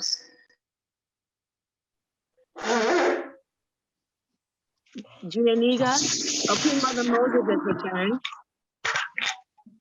Queen Mother Moses. Beloved. Yeah, you were saying you returned. Honor and love, Queen Mother Moses. You know, say a unity we are talking about Jehovah's in a less than an hour. EWF and UNIA together as one with EWF 12 meeting. It open to everyone. I and I have to unite. It's strictly. Remember, you know, when them deal with them, don't deal with God. We are talking about Tabotan, you know, Ark and whatever. Because you hear what them name it? You hear what them name it? Satan 2. And may I say, guess who reveal it? Satan 1. Blessed love. Love you, Queen Mother Moses. Yes. So when is the meeting? She said there's a meeting tonight of EWF or UNIA? Did you say that? This is not what you said? Well, it's EWF meeting, but the keynote speaker is the general president of UNIA who has joined EWF 12. Jehovah's Gavi and EWF Gavi and Selassie 1. I and I have the unity to own the solution. So we are we are mobilized all of the workers because I and I spiritual wickedness in high and low places. You know, see, they think so that we have got because them unveiled it. Go look feet, go look on the Satan too. You hear me? You want to see. So while we are here, another breaking news. Breaking news, who of us?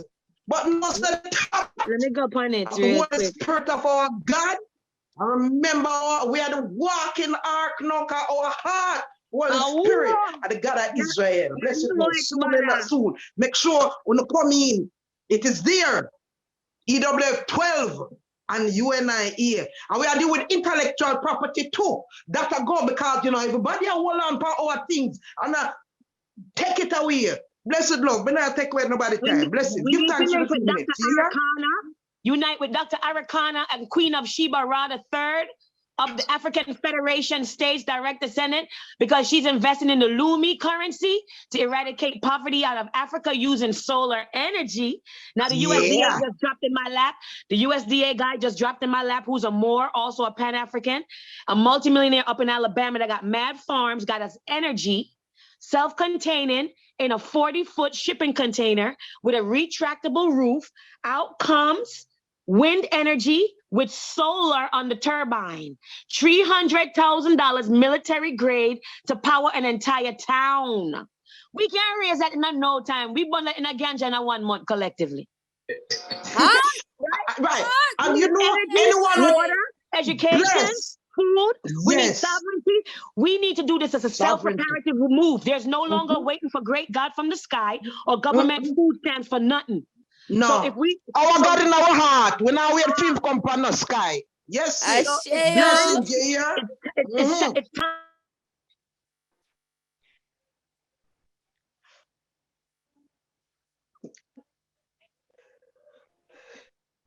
We give disaster preparedness immediately. Okay? Disaster preparedness, planning, prepping, growing our own food, saving our seeds, our land, preserving the land. Listen, man, everybody can't hang with this, Nita. I'm glad to say it's a small group today because who was supposed to be here is ordained and was called from you was in your mother womb to be today. You are the chosen. This group that gathered today was the chosen. And I know I may have said some harsh things, but it came from a heart of love. When my dad passed, I rejoiced. You know why? He was a good man and we don't believe in death. We said, Decibelish, we rejoice. It says world without end. And we always say we don't believe in death, but as soon as someone transcend, we say, oh, Lord, God is dead. So we live like a walking contradiction. I don't know how to do that. When my father passed away, we get the drum and we beat drum and we sing Be a Tawahida song. We sing Naya Bingi song. We beat the drum when the hearse come. All the block, everybody I look so think a party. I'll know, me not cry, you know. Me feel like my father's spirit coming at me. Celebrating life. Mirror, so don't get offended, please. I be a love. But right Mr. now, Panay, it's wartime. You know, see? We come here to learn how to be able to die when we die, to live, but to learn how to die when we get judged. Our heart is as light as a feather, so we can transition to a higher place. So we don't believe in death that way. We look at it as a transition, but we come here to live and make sure our heart is as light as a feather, so that when we're weighed against all this tribulation and how we carried ourselves with integrity, with benevolence, those things will transition us to a higher place, and that's the most important. So we give thanks for that. Give thanks and don't think that not impacting us this war that going on. Because guess what? The order to leave out of Ukraine, okay? White men first, white women and children next, and the blacks not, because you have African students in Ukraine and them not getting on. Overs. That is what is going on. Check my page, come here, keep it current. Blessings. Well, On Queen Facebook. Moses, Queen Moses, Maggie, a channel. They can plug and push out the news because you right now the trumpet. Well, sis, you don't know some a founding member of RastafarI TV, sis. Sister Queen, you know me a founding member, so you know. We talk separately here. I'll bless. I just been keeping everybody thrown, including Brother Tekleto and Sankofa. Everybody thrown. I just been dusting it every day till you come and sit on your throne and reign in your domain. Before you go, I want to make that a little sound on that. Remember, we're in the midst of a worldwide war right now. We're almost approaching the eye of it. Not the end, the eye of it. And what's happening in Russia? Remember, these people will kill millions of people just as a distraction from what they're really doing. We shouldn't give aid or help our brothers and sisters that are there. That's not the point of what I'm saying.